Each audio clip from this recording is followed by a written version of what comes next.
Bismillahirrahmanirrahim. Assalamu alaikum dear students. I am Mohsin Munawwar, your biology teacher for MD-CAT session.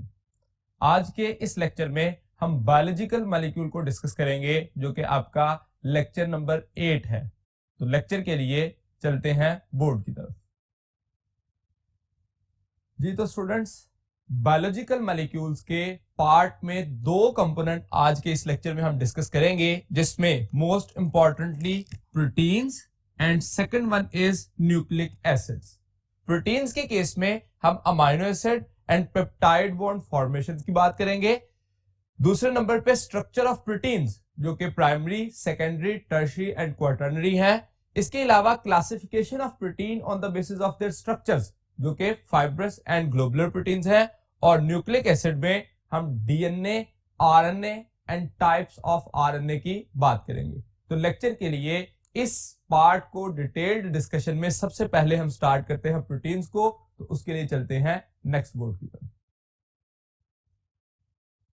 Proteins जो कि first part है हमारे इस lecture का. सबसे पहले प्रोटीन्स क्या हैं? These are actually polymers of amino acid. तो अगर हम ब्रीफली डिफाइन करना चाहें प्रोटीन को तो that are actually polymers of amino acid.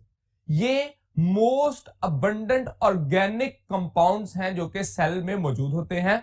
हमने स्ट्रक्चर ऑफ सेल, जब जनरलाइज्ड सेल का स्ट्रक्चर पढ़ते हैं तो उसमें कहते हैं मोस्ट अबंडेंट मॉलिक्यूल अगर बात करें तो दैट इज वाटर. लेकिन अगर मोस्ट अबंडेंट ऑर्गेनिक मॉलिक्यूल, तो यहां पे कीवर्ड जो है इसकी बेस पे अक्सर एमसीक्यू पूछा जाता है कि मोस्ट अबंडेंट मॉलिक्यूल कौन सा है, तो दैट इज वाटर. लेकिन मोस्ट अबंडेंट ऑर्गेनिक मॉलिक्यूल जब कहा जाएगा तो दैट विल बी प्रोटीन. क्यों मोस्ट अबंडेंट है? जब हम चैप्टर नंबर 2 में मेमेलियन सेल और बैक्टीरियल सेल में कंपैरिजन पढ़ते हैं तो उसमें हमने बात की थी कि that is actually comprises of 50% of dry wait.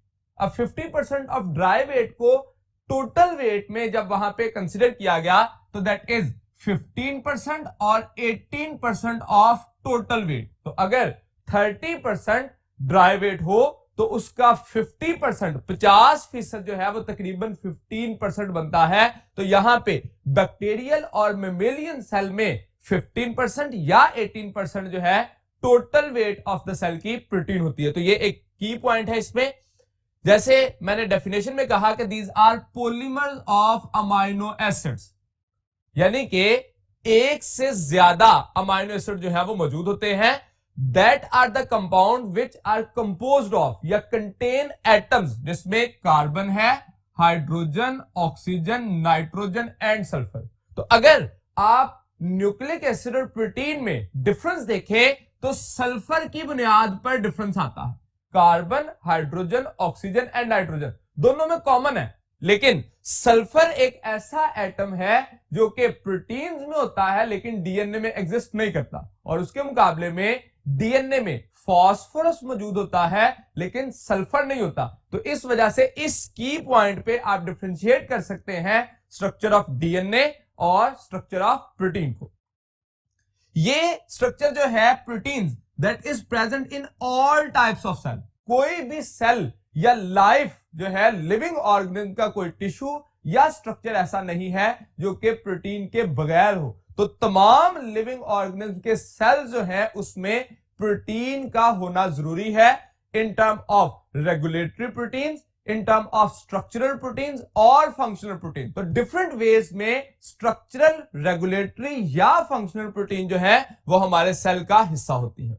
अगर हम इनके नंबर की बात करें तो that are amino acid varies from a few to 3000 और even more than this in different proteins. तो एक्चुअली चंद एक अमाइनो एसिड से तकरीबन 3000 या इससे भी ज्यादा अमाइनो एसिड हो सकते हैं कुछ प्रोटीन के केस में. तो अमाइनो एसिड का नंबर वेरिएबल होता है अमंग अ प्रोटीन.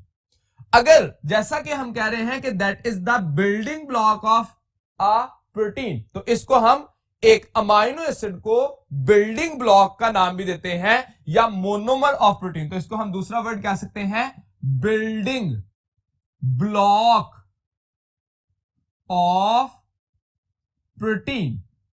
अब बिल्डिंग ब्लॉक का मतलब क्या है कि इसकी वजह से प्रोटीन्स बनेंगी, यानी कि smallest structural unit of a protein is actually amino acid, और इसी के लिए हम वर्ड इस्तेमाल करते हैं मोनोमर्स। अगर हम इनकी टाइप्स देखें, अमाइनो एसिड की type, these are about total जो कि 170 टाइप्स होती हैं ऑलमोस्ट, और उसमें से जो प्रोटीन कॉन्स्टिट्यूएंट बनाते हैं दैट आर अप्रोक्सीमेटली 25 टाइप्स। तो 170 टाइप्स जो है सेल के अंदर मौजूद हो सकती हैं, वो डिफरेंट वेज में है, जो कि प्रोटीन का हिस्सा नहीं है। अमाइनो एसिड तो है लेकिन प्रोटीन का हिस्सा नहीं है। जो प्रोटीन कॉन्स्टिट्यूएंट है वो अप्रोक्सीमेटली 25% है, लेकिन जो मोस्टली प्रोटीन का हिस्सा होते हैं दीज आर 20 टाइप्स। और इन 20 टाइप्स में हम कहते हैं कि दो मेजर कैटेगरीज हैं, 10 are essential amino acid and 10 are non essential amino acid. तो यहां पे हमें इस रेफरेंस से भी बाजुकात एमसीक्यू पूछा जाता है कि प्रोटीन कॉन्स्टिट्यूएंट कितने हैं, दीज आर अप्रोक्सीमेटली 25 टाइप्स, और मोस्टली पार्ट ऑफ प्रोटीन्स, तो जो मोस्टली मौजूद होते हैं, इसका मतलब जो अदर 5 है, 20 से ऊपर वाले जो 5 हैं, ये rarely occur in the protein, मौजूद होते हैं लेकिन कुछ प्रोटीन में। ये 20 जो है मोस्टली प्रोटीन का हिस्सा होते हैं। अगर अमाइनो एसिड के स्ट्रक्चर की बात करें, स्ट्रक्चर ऑफ अमाइनो एसिड, तो एक अमाइनो एसिड का जो स्ट्रक्चर है उसमें जो कार्बन है that is main carbon, that is called as alpha carbon, उसके साथ डिफरेंट स्ट्रक्चरल यूनिट अटैच होते हैं, जिसमें एक साइड पर अमाइनो ग्रुप है, second is carboxylic group, carboxylic group, और तीसरे नंबर पे हाइड्रोजन। ये स्ट्रक्चर जो है that is constant among all amino acid. फर्क कहां पे आता है, the difference among the R group. तो ये आर ग्रुप जो है क्या होता है, वेरिएबल, और इस वेरिएबल होने की वजह से अमाइनो एसिड जो है वो तकरीबन 170 टाइप के हो सकते हैं। तो इसका मतलब हमें यहां पे भी बात पूछी जा सकती है कि इस अमाइनो एसिड के स्ट्रक्चर में किस रीजन की वजह से अमाइनो एसिड स्ट्रक्चरली वेरिएबल होते हैं। तो that is on the type of R group, जो कि हाइड्रोजन हो सकता है among the simplest kind of amino acid, या CH3, और इसमें वेरिएशन आती रहती है जिसकी वजह से अमाइनो एसिड की टाइप चेंज होती रहती है। इस स्ट्रक्चर में जब हम इस स्ट्रक्चर को डिस्कस करते हैं तो एक अमाइनो एसिड दूसरे अमाइनो एसिड के साथ जो अटैच होता है उसके लिए जो बॉन्ड बनता है that is called as peptide bond formation. अब पेप्टाइड बॉन्ड बनता कैसे है, हमने यहां पे एग्जांपल के तौर पर दो अमाइनो एसिड का स्ट्रक्चर शो किया। फॉर एग्जांपल ये पहला अमाइनो एसिड देखें तो इसमें हाइड्रोजन आर ग्रुप के तौर पर कंसीडर किया, that is the simplest kind of amino acid glycine, जो कि स्मॉलेस्ट अमाइनो एसिड भी कंसीडर किया जाएगा। तो ये अमाइनो एसिड हाइड्रोजन होने की वजह से स्मॉलेस्ट मॉलिक्यूलर वेट रखेगा या लोएस्ट मॉलिक्यूलर वेट, और इसी को हम सिंपलेस्ट अमाइनो एसिड भी कहेंगे। उसके साथ दूसरा अमाइनो एसिड जो है उसके साथ जब CH3 अटैच होता है तो that is responsible to form the alanine. अब इसमें भी देखिए तो रिमेनिंग सारा स्ट्रक्चर कांस्टेंट है, अमाइनो ग्रुप है, अल्फा कार्बन है, कार्बोक्सिलिक ग्रुप है, हाइड्रोजन है, लेकिन चेंज कहां पे आया, आर ग्रुप पे। तो आर ग्रुप चेंज होने की वजह से उसका नाम एलानिन, और इसी तरह से मुख्तलिफ स्ट्रक्चर जो है वो हो सकते हैं, approximately 20 types in mostly proteins.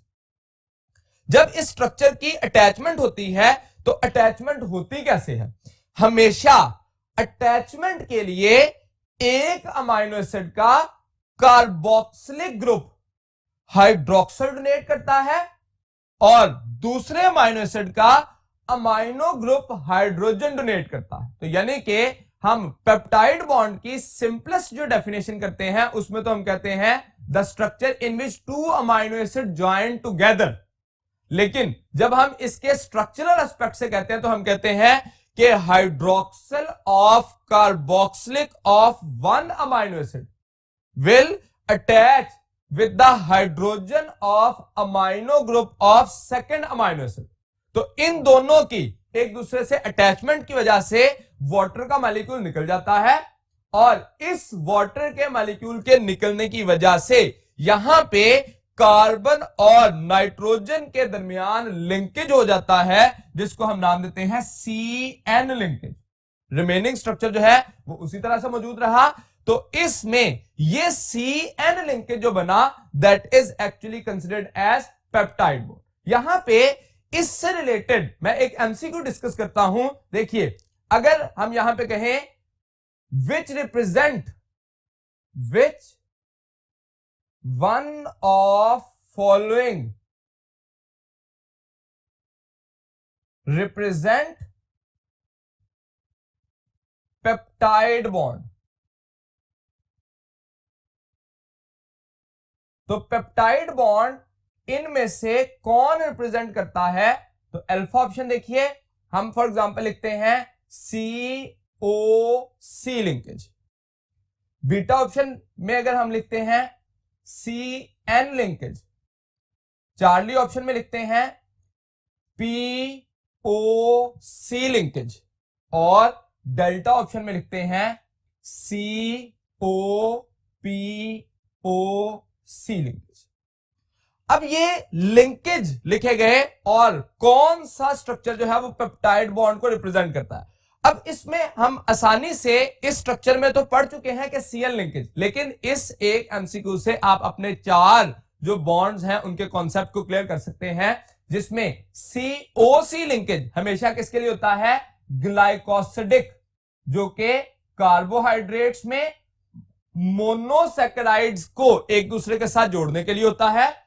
CN linkage ये हमेशा प्रोटीन्स में पेप्टाइड बॉन्ड के लिए होता है। तीसरे नंबर पे POC या COPOC, ये दोनों जो हैं ये डीएनए या आरएनए में न्यूक्लिक एसिड में मौजूद होते हैं। POC एक्चुअली कंसिडर किया जाता है एस्टर बॉन्ड या फॉस्फोडाइएस्टर बॉन्ड जो है COPOC को कंसिडर किया जाता है। तो that is actually phosphodiester bond, जो कि न्यूक्लिक एसिड में होगा। तो इसका मतलब हमने जो 3 काइंड के जो स्ट्रक्चर्स हैं, जिसमें कार्बोहाइड्रेट्स हैं, प्रोटीन्स हैं और न्यूक्लिक एसिड है, उनके दरमियान जो बनने वाले बॉन्ड्स हैं उनको इस एमसीक्यू से डिस्कस किया, जिससे हम ये अपना स्ट्रक्चर जो है इस कॉन्सेप्ट को क्लियर करते हैं कि CN लिंकेज एक्चुअली क्या है? Peptide bond. और ग्लाइसाइल एलानिन मॉलिक्यूल बनेगा जब ग्लाइसिन और एलानिन बाइंड करेंगे पेप्टाइड बॉन्ड से, तो डाइपेप्टाइड मॉलिक्यूल बनेगा, that is called as glycyl alanine. यहां पे एक और बात याद रखिए, कंफ्यूजन होती है जब हम डाइपेप्टाइड लिखते हैं तो समझा जाता है 2 पेप्टाइड बॉन्ड। ये गलत है। एक्चुअली डाइपेप्टाइड मॉलिक्यूल है, बॉन्ड कितने हैं इसमें? 1। हमेशा कोई भी जो पॉलीपेप्टाइड बनेगी उसमें डाइपेप्टाइड में 2 अमाइनो एसिड होंगे, 1 पेप्टाइड बॉन्ड होगा, और इसी तरह से ट्राइपेप्टाइड में 2 पेप्टाइड बॉन्ड होंगे और उसके साथ साथ 3 अमाइनो एसिड होंगे। इसके लिए हमें सबको याद रखने के लिए एक जनरल फॉर्मूला याद रखना चाहिए। मैं यहां पे एक जनरल फॉर्मूला लिखता हूं। फॉर एग्जांपल हम ये कहें कि पेप्टाइड बॉन्ड कितने होंगे? पेप्टाइड बॉन्ड, तो उसको हम कहते हैं that is equal to polypeptide, जिसको हमने कंसिडर कर दिया n number of amino acid -1। यानी कि एक पॉलीपेप्टाइड में जितने अमाइनो एसिड है उसमें से 1 माइनस किया जाएगा, तो that will be equal to the number of peptide bond. मिसाल के तौर पर हमारे पास एक पॉलीपेप्टाइड है और उसके अंदर 50 अमाइनो एसिड है, तो पेप्टाइड बॉन्ड कितने होंगे? 49। इसी तरह से जितने भी अमाइनो एसिड होते जाएंगे आपको एक पेप्टाइड बॉन्ड उसमें से कम लिखना। रीजन क्या है? क्योंकि एक पूरी पॉलीपेप्टाइड में हमेशा एक अमाइनो ग्रुप और एक कार्बोक्सिलिक ग्रुप जो है वो फ्री एंड रखता है ताकि उसके साथ पेप्टाइड बॉन्ड बन सके। तो इसका मतलब एक पेप्टाइड बॉन्ड बनाने की कैपेसिटी यहां पे है, एक पेप्टाइड बॉन्ड बनाने की कैपेसिटी यहां पे है, जिस वजह से ये स्ट्रक्चर जो है अभी एक पेप्टाइड बॉन्ड कम है। तो इसलिए हमने इसको डाइपेप्टाइड कहा और इसमें पेप्टाइड बॉन्ड कितने हैं? एक। तो इस फॉर्मूला के जरिए हम इस बात को याद रख सकते हैं कि हम पेप्टाइड बॉन्ड कैलकुलेट कैसे करेंगे सिंगल पॉलीपेप्टाइड चेन में। तो इस कॉन्सेप्ट को फर्दर एनहांस करने के लिए जब हम ये स्ट्रक्चर देखते हैं अमाइनो एसिड का और पेप्टाइड बॉन्ड बनते हैं, तो अमाइनो एसिड की अरेंजमेंट की बुनियाद पर स्ट्रक्चर ऑफ प्रोटीन को डिसाइड किया जाता है। तो स्ट्रक्चर ऑफ प्रोटीन को स्टडी करने के लिए चलते हैं नेक्स्ट बोर्ड की तरफ। स्ट्रक्चर ऑफ प्रोटीन में हम एक्चुअली प्रोटीन को क्लासिफाई करते हैं स्ट्रक्चरल ऑर्गेनाइजेशन के लिहाज से 4 लेवल ऑफ ऑर्गेनाइजेशन में। तो एक्चुअली 4 लेवल ऑफ ऑर्गेनाइजेशन है एक स्ट्रक्चर्स ऑफ प्रोटीन को स्टडी करते हुए, जिसे हम देखते हैं, जिसमें प्राइमरी स्ट्रक्चर है, सेकेंडरी है, टर्शरी एंड क्वाटर्नरी।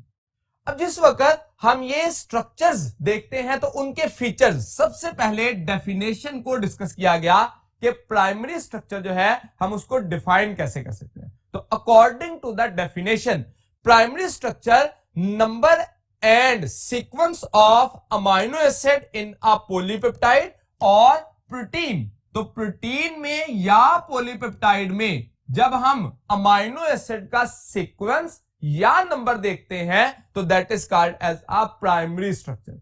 यहां पे अगर मैं इस डेफिनेशन को एक डायग्रामेटिक एक्सप्लेनेशन देना चाहूं तो एक अमाइनो एसिड ये है, दूसरा अमाइनो एसिड, तीसरा, चौथा एंड सो ऑन। ये डिफरेंट अमाइनो एसिड एक दूसरे के साथ अटैच हुए किसके जरिए? पेप्टाइड बॉन्ड के जरिए। तो 4 अमाइनो एसिड हैं, यानी कि टेट्रापेप्टाइड होगा और नंबर ऑफ पेप्टाइड बॉन्ड कितने हैं इसमें? That are 3। तो यहां पे जिस वक्त हम ये डिस्कस कर रहे थे कि 2 अमाइनो एसिड एक दूसरे के साथ जुड़ेंगे तो उससे एक डाइपेप्टाइड मॉलिक्यूल बनेगा। तो ये डाइपेप्टाइड मॉलिक्यूल इस तरफ को रिएक्शन में डाइपेप्टाइड बन गया, लेकिन जिस वक्त डिहाइड्रोलिसिस होगी, मतलब डाइजेशन ऑफ प्रोटीन के टाइम पे, ये डाइपेप्टाइड जो है वो कन्वर्ट होने की कैपेसिटी रखता है इनटू अमाइनो एसिड्स और इस दौरानिये में वाटर का मॉलिक्यूल ऐड होगा। So this will be a reversible reaction. एक पॉलीमराइजेशन का प्रोसेस हो रहा है जिसमें अमाइनो एसिड जुड़ के तो पॉलीपेप्टाइड या प्रोटीन बना रहे हैं और पॉलीपेप्टाइड जो है उसकी डाइजेशन या डिग्रेडेशन हो रही है जिससे अमाइनो एसिड दोबारा बन रहे हैं। तो यहां पे ये प्रोसेस, इसको हम इस सीक्वेंस में शो करते हैं कि नंबर ऑफ अमाइनो एसिड जो है वो अरेंज्ड होंगे। जब हम प्राइमरी की बजाय सेकेंडरी की बात करते हैं तो सेकेंडरी में सिर्फ स्ट्रक्चरल अरेंजमेंट आती है। अब number and sequence amino acid का वही रहेगा, लेकिन वो नंबर एंड सीक्वेंस जो है वो क्वाइल बना लेगा इन दिस मैनर। तो क्वाइलिंग बनना शुरू हो जाएगी। अब ये क्वाइलिंग जो है अमाइनो एसिड का नंबर और सीक्वेंस वही रहेगा जो प्राइमरी के दफा था। फिर सेकेंडरी स्ट्रक्चर जो है उसकी फर्दर कंफर्मेशनल चेंज या उसके स्ट्रक्चरल ऑर्गेनाइजेशन चेंज होती है, जिस वजह से वो एक अपनी बेंडिंग या फोल्डिंग करता है इन दिस मैनर और उसकी वजह से अब क्या बन जाता है? Tertiary structure. अब जैसे ही बेंडिंग और फोल्डिंग हुई तो उसकी वजह से बना टर्शरी स्ट्रक्चर और टर्शरी स्ट्रक्चर्स, एक से ज्यादा टर्शरी स्ट्रक्चर आपस में एग्रीगेट करेंगे, गुच्छा बनाएंगे और उनके दरमियान हाइड्रोफोबिक इंटरेक्शंस होंगी, जिस वजह से क्या बन जाएगा? Quaternary structure. फॉर एग्जांपल यहां पे देखिए कि ये इस तरह से एक प्रोटीन थी, दूसरी, तीसरी, चौथी, ये 4 पॉलीपेप्टाइड्स थी और ये चारों पॉलीपेप्टाइड जो है एक दूसरे के साथ वीक इंटरेक्शन या हाइड्रोफोबिक इंटरेक्शंस के जरिए एक दूसरे के साथ जब अटैच होंगी तो उसको नाम दिया जाएगा क्वाटर्नरी स्ट्रक्चर। तो एक्चुअली ये चारों डेफिनेशन के अकॉर्डिंग सिर्फ अपनी कंफर्मेशन को चेंज कर रहे हैं। स्ट्रक्चर जिसमें number and sequence of amino acid primary में जो मौजूद थे वही रहेंगे। बॉन्ड्स की बात करें तो प्राइमरी स्ट्रक्चर में सिर्फ पेप्टाइड बॉन्ड होते हैं। जैसे ही सेकेंडरी स्ट्रक्चर आता है तो पेप्टाइड बॉन्ड के साथ हाइड्रोजन बॉन्ड बनते हैं, जिसकी वजह से हेलिक्स बनना शुरू हो जाएगा। अब यहां पे देखिए कि ये जो स्ट्रक्चर मैंने बनाया, इसमें ये कॉइल जो है वो एक दूसरे के साथ यूं अमाइनो एसिड एक दूसरे के साथ हाइड्रोजन बॉन्ड्स के जरिए कांटेक्ट हो जाते हैं, एक दूसरे के साथ एक स्ट्रक्चरल रिलेशन में आ जाते हैं, जिसकी वजह से ये कॉइल का स्ट्रक्चर मेंटेन रहता है। डाइसल्फाइड ब्रिजेस भी बनते हैं, और ये disulphide bridges single polypeptide chain में, यानी कि अमंग द पॉलीपेप्टाइड चेन्स और इनसाइड द पॉलीपेप्टाइड चेन, दोनों सूरतों में हो सकते हैं। तो डाइसल्फाइड ब्रिजेस भी बन सकते हैं सेकेंडरी स्ट्रक्चर में। जैसे हम टर्शरी में जाते हैं तो ये दोनों वाले जो बॉन्ड्स थे वो तो मौजूद होंगे ही, यानी कि टर्शरी में अगर हमें कहा जाए कि पेप्टाइड बॉन्ड होता है, एग्जैक्टली होता है peptide bond, hydrogen bond, disulphide bridge, ये तीनों मौजूद होंगे, लेकिन उसके साथ एक एडिशनल बॉन्ड जो कि पहले नहीं था, वो कौन सा है? Ionic bond. तो यानी कि हमें ये एमसीक्यू पूछा जा सकता है, which one of the following bond is only present in the tertiary structure? तो peptide bond, hydrogen bond, disulphide या आयनिक, तो that is ionic only present, बाकी सब में मौजूद है। तो सिर्फ आयनिक बॉन्ड जो है यहां पे आके एडिशनल बना है। और जैसे ही हम क्वाटर्नरी की तरफ आते हैं तो उसमें बाकी तमाम स्ट्रक्चर के साथ साथ हाइड्रोफोबिक इंटरेक्शंस, पेप्टाइड बॉन्ड भी बनेगा, उसमें हाइड्रोजन डाइसल्फाइड ब्रिज भी बनेगा, आयनिक बॉन्ड भी बनेगा, और उसके बाद हाइड्रोफोबिक इंटरेक्शन एडिशनल होंगी। उनकी वजह से क्वाटर्नरी स्ट्रक्चर जो है वो उसको स्टेबिलिटी मिलेगी।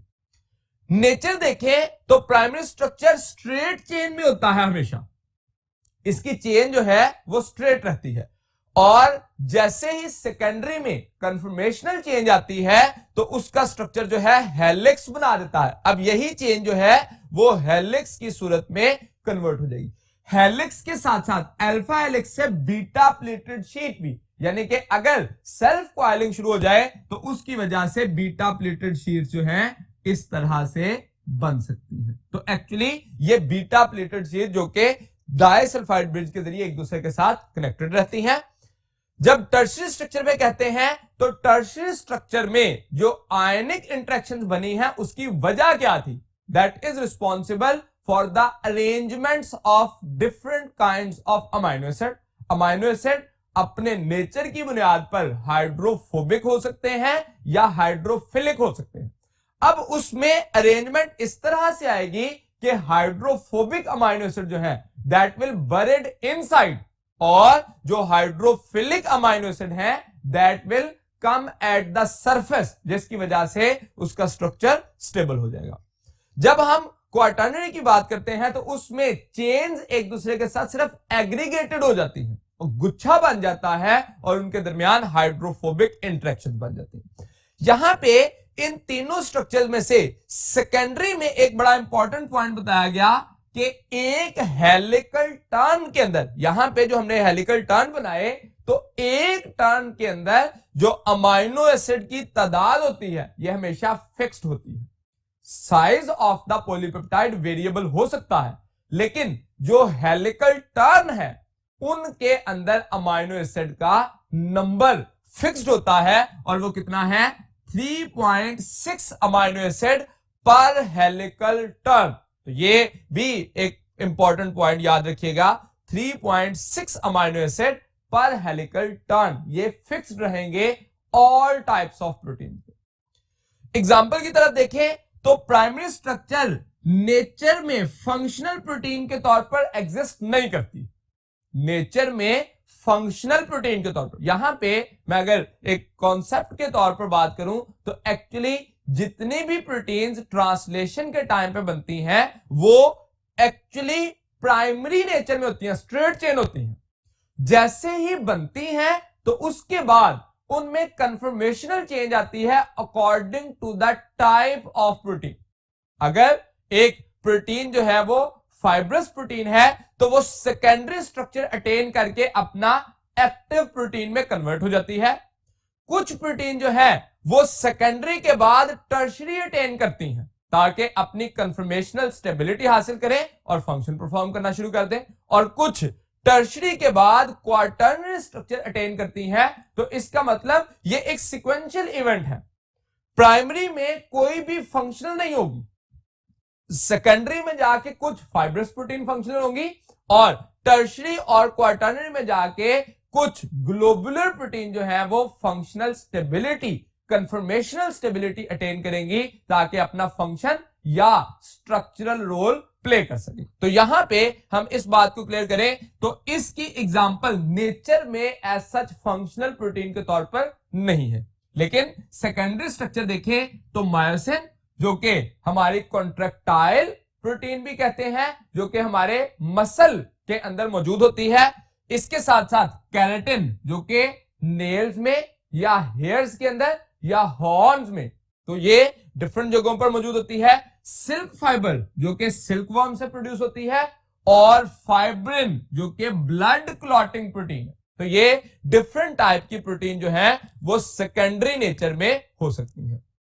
जब हम टर्शरी की बात करते हैं तो टर्शरी में इंसुलिन एक फंक्शनल एस्पेक्ट से, इंसुलिन टर्शरी स्ट्रक्चर है। अब यहां पे देखिए कि प्राइमरी स्ट्रक्चर को जो एक्सप्लेन करते हुए इंसुलिन के नंबर ऑफ अमाइनो एसिड बताए गए, लेकिन इसका हरगिज ये मतलब नहीं है कि इंसुलिन जो है वो प्राइमरी स्ट्रक्चर में फंक्शनल होती है। हम किसी भी प्रोटीन को स्टडी करने के लिए उसमें नंबर ऑफ अमाइनो एसिड या सीक्वेंस ऑफ अमाइनो एसिड को देखने के लिए उसको ओपन अप कर सकते हैं। वो इंसुलिन हो सकती है, वो हीमोग्लोबिन हो सकती है, मायोग्लोबिन और एनी अदर। तो किसी भी प्रोटीन को हम स्टडी कर सकते हैं और स्टडी करने के लिए हमें उसको प्राइमरी स्ट्रक्चर में बनाना जरूरी होगा। इंसुलिन के अलावा एंटीबॉडीज जिसको हम इम्यूनोग्लोबुलिन कहते हैं, ये भी एक टर्शरी प्रोटीन है।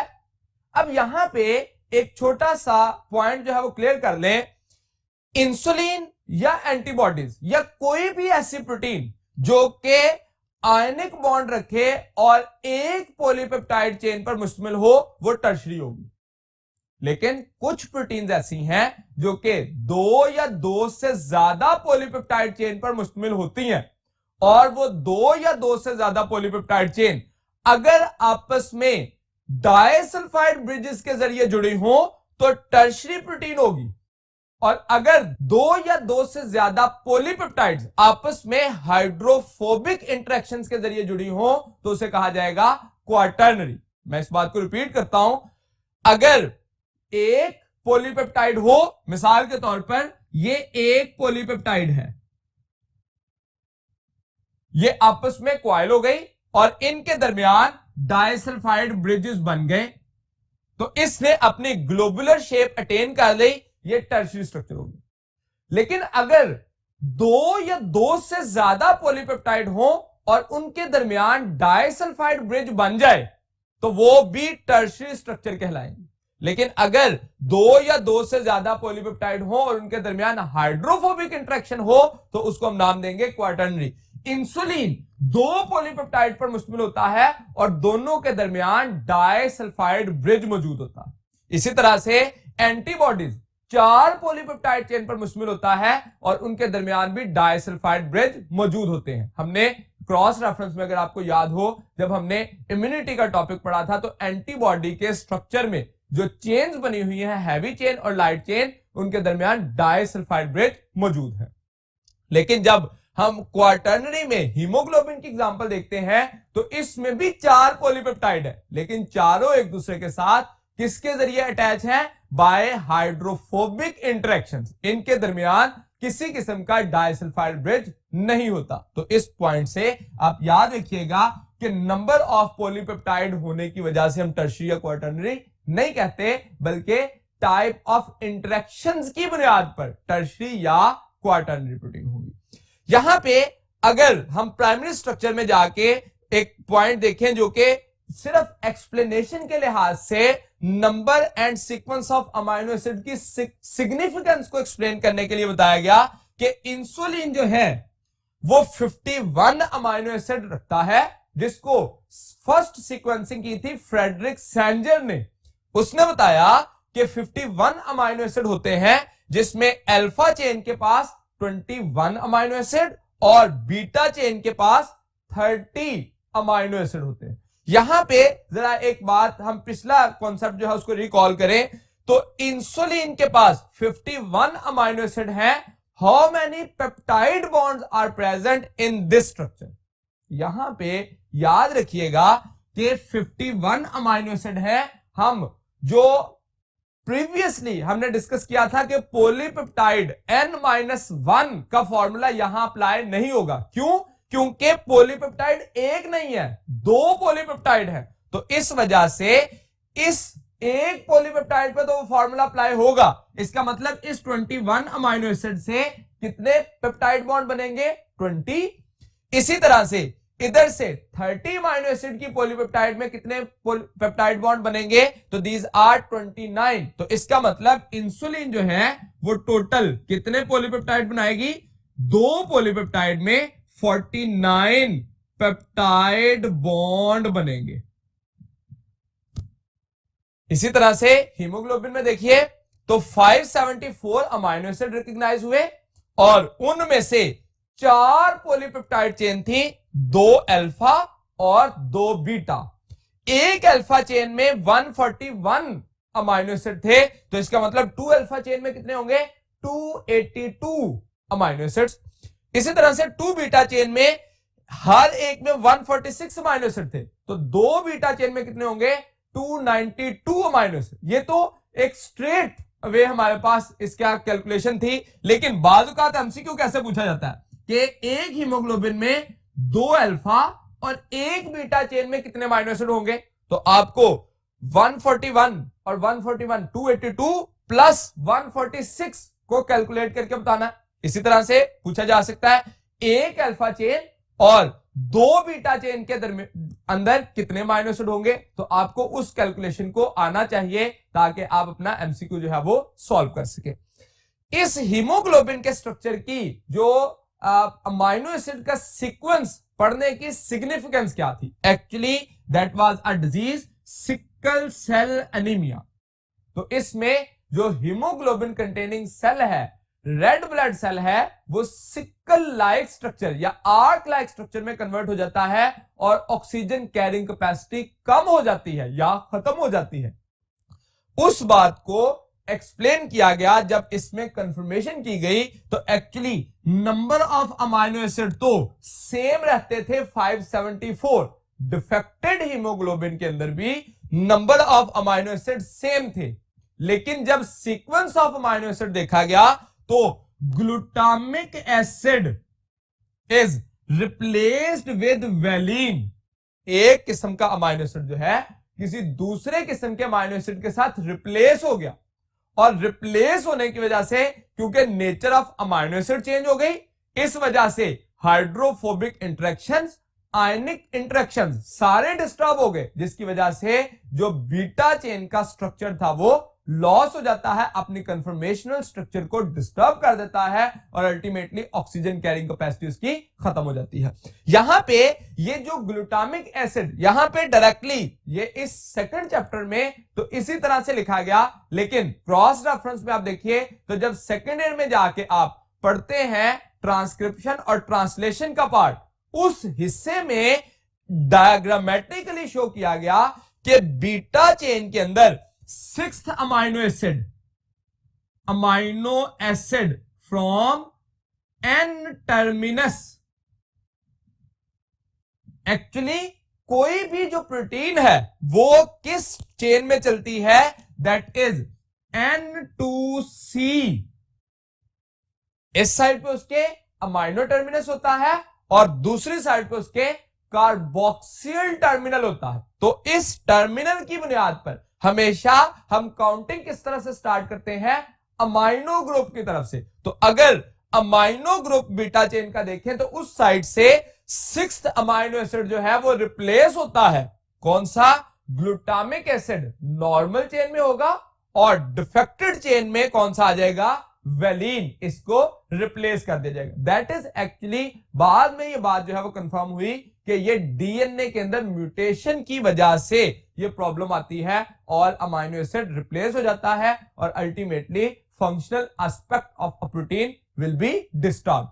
तो यहां पे हमने इस स्ट्रक्चर को एक्सप्लेन करने के बाद हम जो इस पॉइंट में secondary, tertiary and quaternary structure को कंसीडर कर रहे हैं, लेवल ऑफ ऑर्गेनाइजेशन को कंसीडर कर रहे हैं, इनको स्ट्रक्चरल बेसिस पे टू कैटेगरीज में डिवाइड किया जाता है। First one is fibrous and second is globular.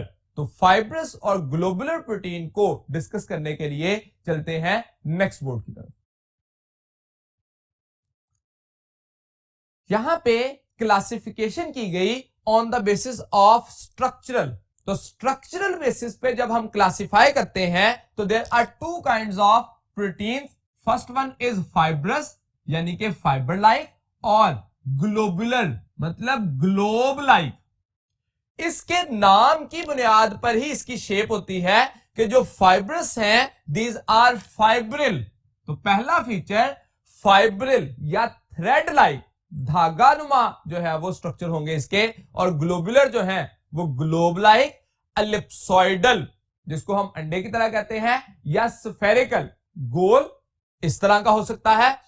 अगर क्रिस्टलाइजेशन की बात करें तो प्रोटीन जो कि फाइब्रस हैं they can not be crystallised, और जो ग्लोबुलर हैं these are able to be crystallised. यहां पे जब हम क्रिस्टलाइज्ड का बात करते हैं तो क्रिस्टलाइजेशन के लिए हम जब टर्शियरी और क्वार्टरनरी स्ट्रक्चर में देखते हैं तो इस केस में देखिए कि हमने कहा कि इनके दरमियान हाइड्रोफोबिक इंटरेक्शंस होंगे, जिस वजह से अमाइनो एसिड जो हाइड्रोफोबिक हैं वो इनसाइड आ जाएंगे और हाइड्रोफिलिक अपर हो जाएंगे। जब हाइड्रोफिलिक अमाइनो एसिड जो है वो सरफेस पे होंगे तो वाटर के साथ या एक्वस मीडियम के साथ क्योंकि कांटेक्ट कर सकते हैं और अल्टीमेटली वो उसमें डिसॉल्व होने की कैपेसिटी रखते हैं।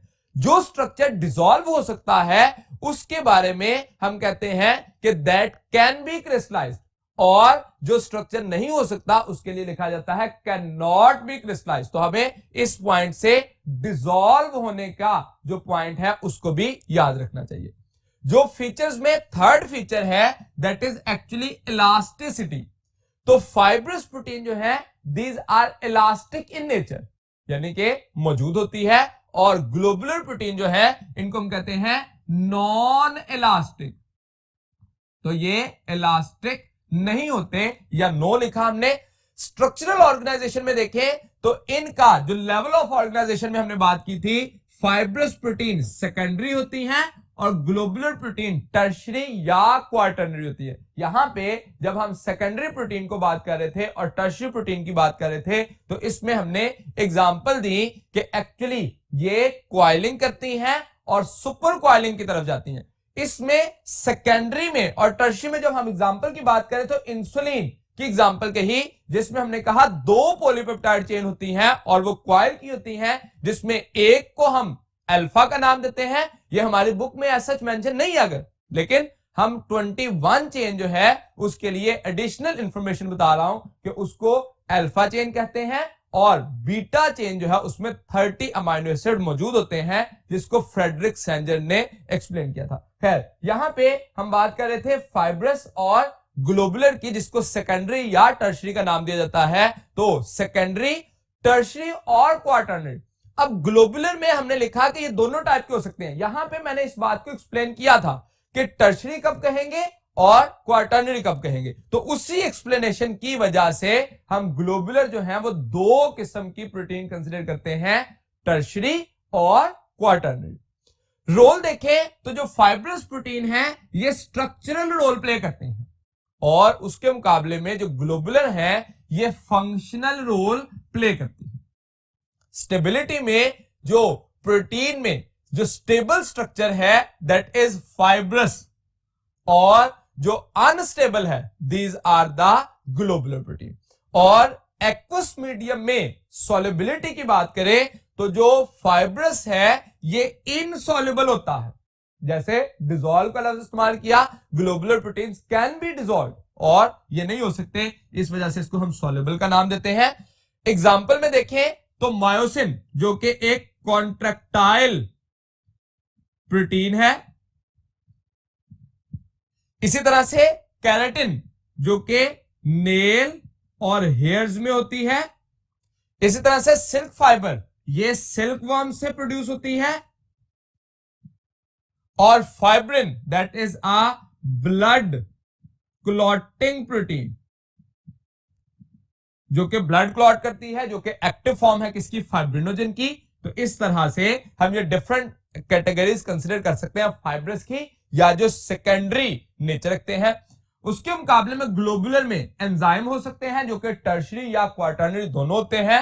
हीमोग्लोबिन ये हमेशा क्वार्टरनरी होती है, हार्मोन्स भी टर्शरी और क्वार्टरनरी हो सकते हैं, और एंटीबॉडीज ये हमेशा टर्शरी होती हैं। तो these are the kind of globular protein. तो इस केस में हम डिफरेंट एस्पेक्ट से एमसीक्यू के रेफरेंस से इसको देख सकते हैं कि किसी भी एक प्रॉपर्टी पे कि स्ट्रक्चरल ऑर्गेनाइजेशन, रोल, स्टेबिलिटी और सॉल्युबिलिटी या एग्जांपल, इनमें से किसी भी पॉइंट पर हमें एमसीक्यू पूछा जा सकता है। तो स्ट्रक्चर ऑफ प्रोटीन को यहां पे हमने डिस्कस किया। जो एक पॉइंट प्रोटीन में से रह गया that is actually functions of protein. तो क्योंकि protein is the most abundant organic molecule, protein is present in all kinds of cells, so the function of protein is most important in our body, जो कि structural role पे हो सकते हैं या regulatory role पे हो सकते हैं। तो उसके लिए चलते हैं नेक्स्ट बोर्ड की तरफ।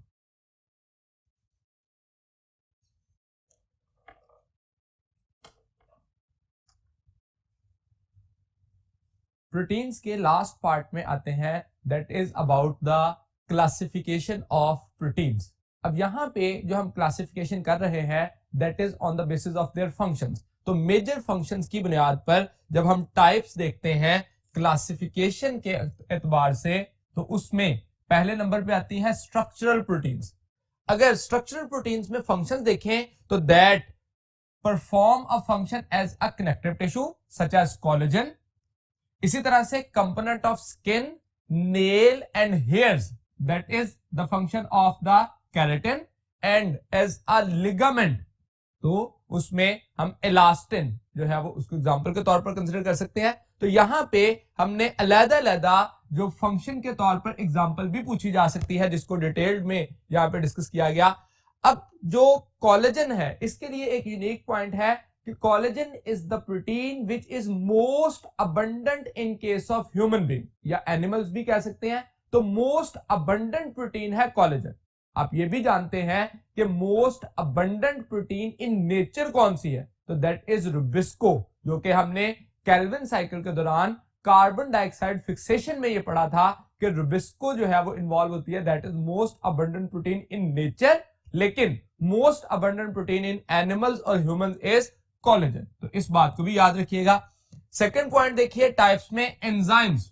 हम ये कहते हैं all enzymes are protein in nature but all proteins are not enzyme in nature। तो प्रोटीन्स में से कुछ प्रोटीन जो है वो एंजाइम्स होती हैं जो कि करते क्या है, बायो कैटलिस्ट होती हैं जो कि कैटलाइज करती हैं केमिकल रिएक्शन को एंड मेटाबॉलिज्म कंट्रोल करती हैं इनसाइड द लिविंग ऑर्गन, जिस वजह से हम इनको बायो कैटलिस्ट का नाम भी देते हैं। इसमें मुख्तलिफ एग्जांपल दी गई, पेप्सिन जो कि डाइजेशन प्रोटीन डाइजेशन में इन्वॉल्व होती है, ट्रिप्सिन एज वेल, और मुख्तलिफ प्रोटीन जो है वो एंजाइम के तौर पर बिहेव करती है।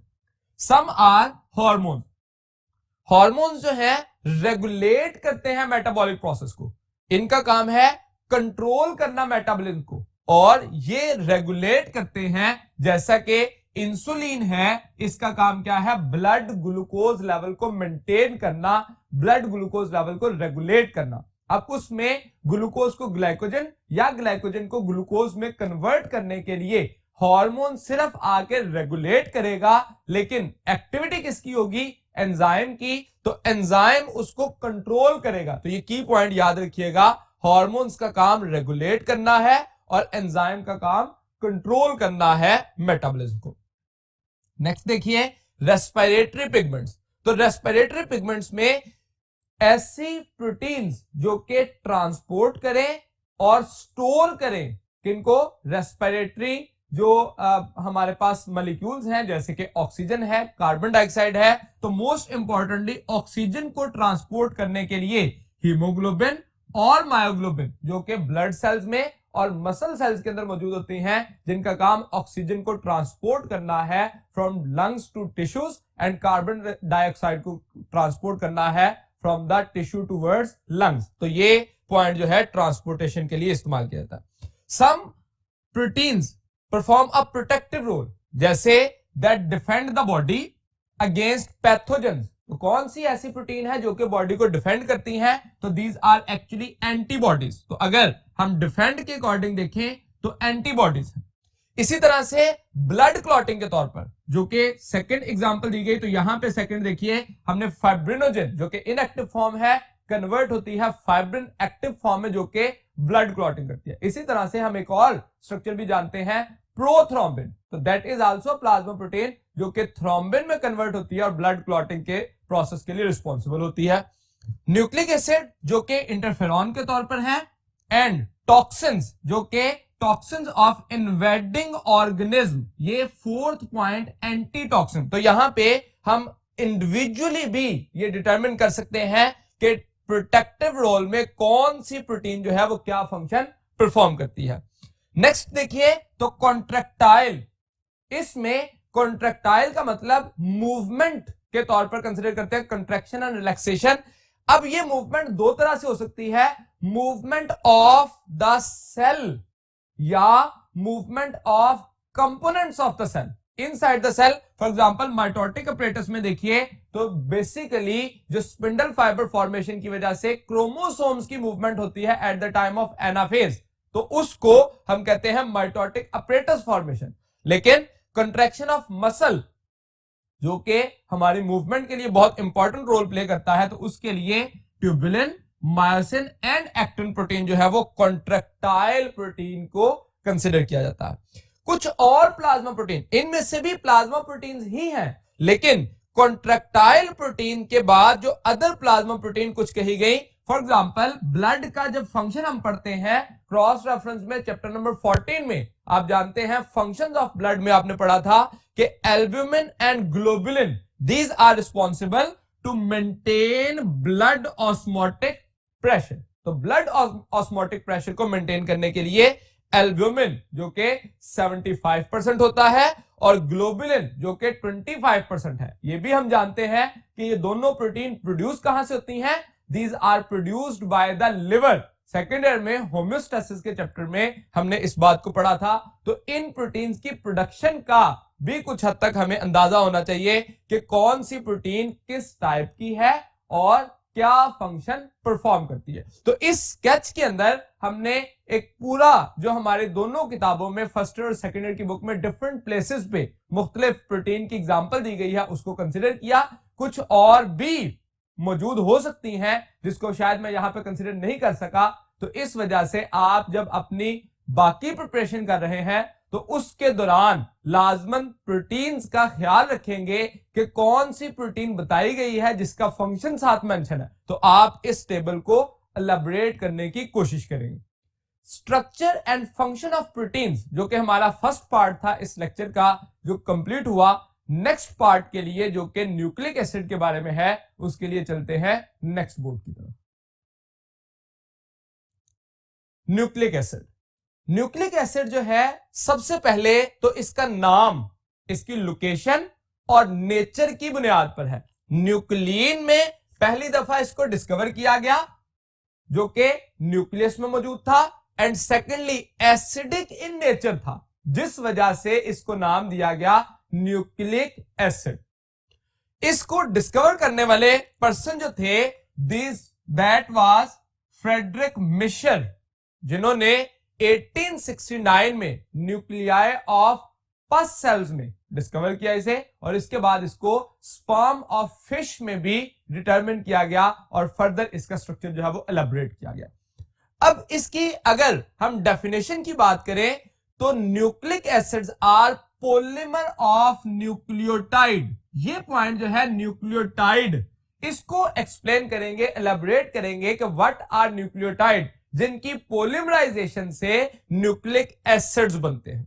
तो एक न्यूक्लियोटाइड का स्ट्रक्चर देखें, उसके जो कंपोनेंट्स हैं, इसको 1920 में PA11 साइंटिस्ट थे, बायोकेमिस्ट थे, जिन्होंने न्यूक्लियोटाइड के कंपोनेंट्स को एक्सप्लेन किया। अब ये भी सेकेंड ईयर में जब हम डीएनए का स्ट्रक्चर पढ़ते हैं तो उसमें इस बात को मेंशन किया गया है, ये भी एज अ क्रॉस रेफरेंस याद रखिएगा। अब एक न्यूक्लियोटाइड का स्ट्रक्चर देखें तो उसके 3 बेसिक कंपोनेंट्स होते हैं। First one is pentose sugar, second is nitrogenous bases and third is phosphoric acid. जो पेंटोज शुगर है जो कि न्यूक्लियोटाइड में होता है, that is always Aldo sugar. Aldo pentose है, 5 कार्बन रिंग है, 5 कार्बन वाला शुगर है। और ये जो है दोनों के केस में, डीएनए और आरएनए के केस में ये डिफर कर सकता है। In case of RNA, ribose is called as in RNA, और डीऑक्सीराइबोज जो है वो कहां पे कहा जाता है, ये आरएनए में कंसीडर किया जाता है, और उसके बदले में डीऑक्सीराइबोज डीएनए के अंदर देखा जाता है। इन दोनों में एक्चुअली डिफरेंस क्या है, तो that is the difference at carbon number 2। यहां पे जब राइबोज है तो कार्बन नंबर 2 पे हाइड्रोक्सिल ग्रुप होता है, और जैसे ही डीऑक्सीराइबोज कहते हैं तो कार्बन नंबर 2 पे हाइड्रोजन आ जाता है, hydroxyl group is replaced with hydrogen, so it is considered as deoxyribose. यहां पे एक और क्रॉस रेफरेंस याद रखिए, डीऑक्सीराइबोज की बजाय डाई डीऑक्सीराइबोज भी बनता है। उसमें क्या होता है कि कार्बन नंबर 3 पर हाइड्रोक्सिल जब रिप्लेस हो जाए तो हाइड्रोजन के साथ उसे कंसीडर किया जाता है डाईडीऑक्सी। ये हमने पढ़ा था सीक्वेंसिंग के प्रोसेस में, जिस वक्त चेन टर्मिनेशन मेथड में डाईडीऑक्सी राइबोज जो है वो अटैचमेंट होती है। तो इसका मतलब राइबोज हो सकता है, डीऑक्सीराइबोज हो सकता है, या डाईडीऑक्सीराइबोज हो सकता है। तो 3 कंडीशन जो हो सकती हैं, लेकिन आरएनए और डीएनए में राइबोज और डीऑक्सीराइबोज होते हैं।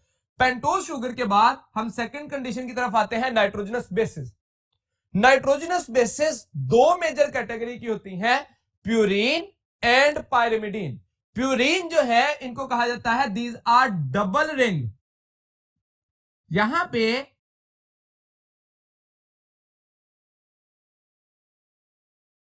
आते हैं nitrogenous bases. Nitrogenous bases 2 major category की होती हैं, प्यूरीन एंड पायरिमिडीन। प्यूरीन जो है इनको कहा जाता है दीज आर डबल रिंग। यहां पे नाइट्रोजनस बेसिस जो कि न्यूक्लिक एसिड में होती हैं, ये हमेशा रिंग फॉर्म में होती हैं, और वो रिंग प्यूरीन में डबल रिंग होता है और पायरिमिडीन में सिंगल रिंग मौजूद होता है। क्या आप कोई एग्जाम्पल जानते हैं जो कि स्ट्रेट चेन नाइट्रोजनस बेस हो? तो मैं उसका हिंट देता हूं कि जब हमने लिपिड के बारे में पढ़ा था फॉस्फोलिपिड में, तो वहां पे जो नाइट्रोजनस बेस पड़ी थी दैट वाज स्ट्रेट चेन। तो यहां पे हम रिंग फॉर्म की नाइट्रोजनस बेस पढ़ रहे हैं। तो इसका मतलब एमसीक्यू में हमें पूछा जा सकता है कि which one is a straight chain nitrogenous base. इन 5 के अलावा जो एथेनॉल अमीन पड़ी थी, सेरीन थी, that was the straight chain nitrogenous base which are present in phospholipids. खैर, हम प्यूरीन पे आए अगर, तो इनमें प्यूरीन को 2 कैटेगरीज में डिवाइड किया जाता है, these are may be adenine और गवानिन। दोनों में डिफरेंस किस पॉइंट पे आता है, इसको जरा नोट करें। पहले नंबर पे तो इस पोजीशन पे अमाइनो ग्रुप होता है, और उसके मुकाबले में यहां पे ऑक्सीजन होता है। ये एक डिफरेंस है। दूसरे नंबर पे number of double bonds differ कर जाते हैं। देखिए यहां पे क्योंकि अमाइनो ग्रुप था तो कार्बन की 4 वैलेंसी होनी चाहिए, इस वजह से यहां पे या यहां पे डबल बॉन्ड होगा। लेकिन इस केस में देखिए ऑक्सीजन डबल बॉन्डेड है, तो यहां पे जो कार्बन मौजूद है उसकी 4 वैलेंसी पूरी है, यानी कि इस तरफ या इधर डबल बॉन्ड नहीं हो सकता। तो इस केस में पहला डिफरेंस तो इस पोजीशन पे आ गया।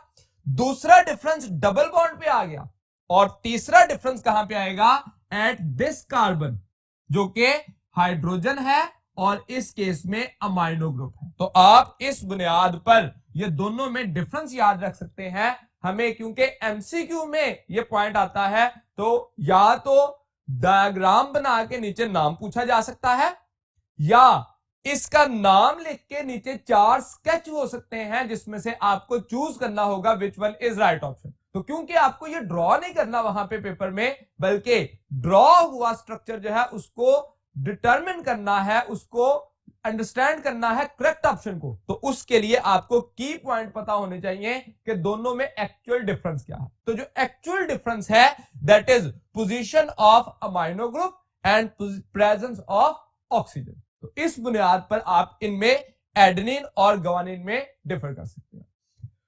पायरिमिडीन में आइए, तो पायरिमिडीन जो है वो सिंगल रिंग है, जो कि 3 टाइप के होते हैं। ये जो स्ट्रक्चर है 3 किस्म के, ये साइटोसिन हो सकते हैं, थायमिन हो सकते हैं और यूरासिल हो सकते हैं। तो 3 किस्में होती हैं। इन तीनों में डिफरेंस देखिए, जो कॉमन थिंग है इसमें, अब देखिए ये अमाइनो ग्रुप है पहले के पास, that is the structure of cytosine, यानी कि आप आसानी से तीनों में से डिफर करना चाहें तो अमाइनो ग्रुप की बुनियाद पर तीनों में से डिफर कर सकते हैं कि जिसके पास अमाइनो ग्रुप होगा दैट इज साइटोसिन।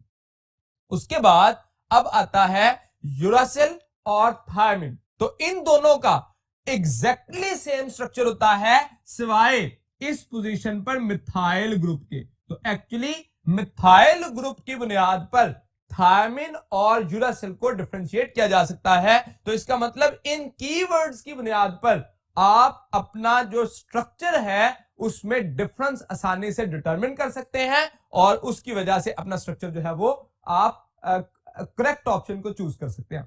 अब हमारी बुक में इस तरह से स्ट्रेट डायग्राम्स दी हुई हैं इसकी, लेकिन लास्ट ईयर्स में पास्ट पेपर में एमडी कैट में क्या किया गया कि इसी डायग्राम को इस सूरत में शो कर दिया, जस्ट लाइक द बेंजीन।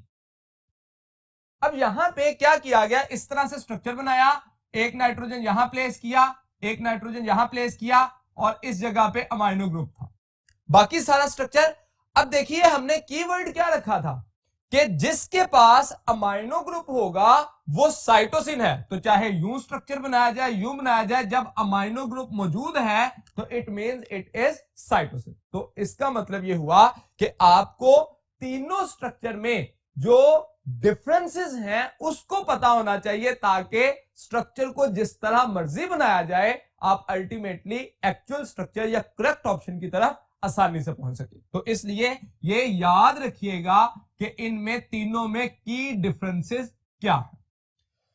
इसके बाद हम अगर एक न्यूक्लियोटाइड की एग्जांपल के तौर पर स्ट्रक्चर देखें, तो बुनियादी तौर पर एक न्यूक्लियोटाइड में एक नाइट्रोजनस बेस होती है।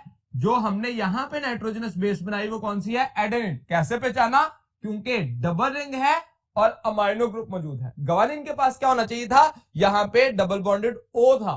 तो इसका मतलब बाकी सारा स्ट्रक्चर मैंने नहीं देखा, सिर्फ ये देखा कि डबल रिंग है, इसका मतलब एडेनिन और ग्वानिन हो सकती है। इस पोजीशन पर मौजूद है अमाइनो ग्रुप, इसका मतलब ये एडेनिन है, ग्वानिन नहीं है। बाकी स्ट्रक्चर को अभी मैंने देखा ही नहीं है। तो इसका मतलब की वर्ड मेरे पास क्या था, डबल रिंग होना और उसके साथ साथ अमाइनो ग्रुप होना।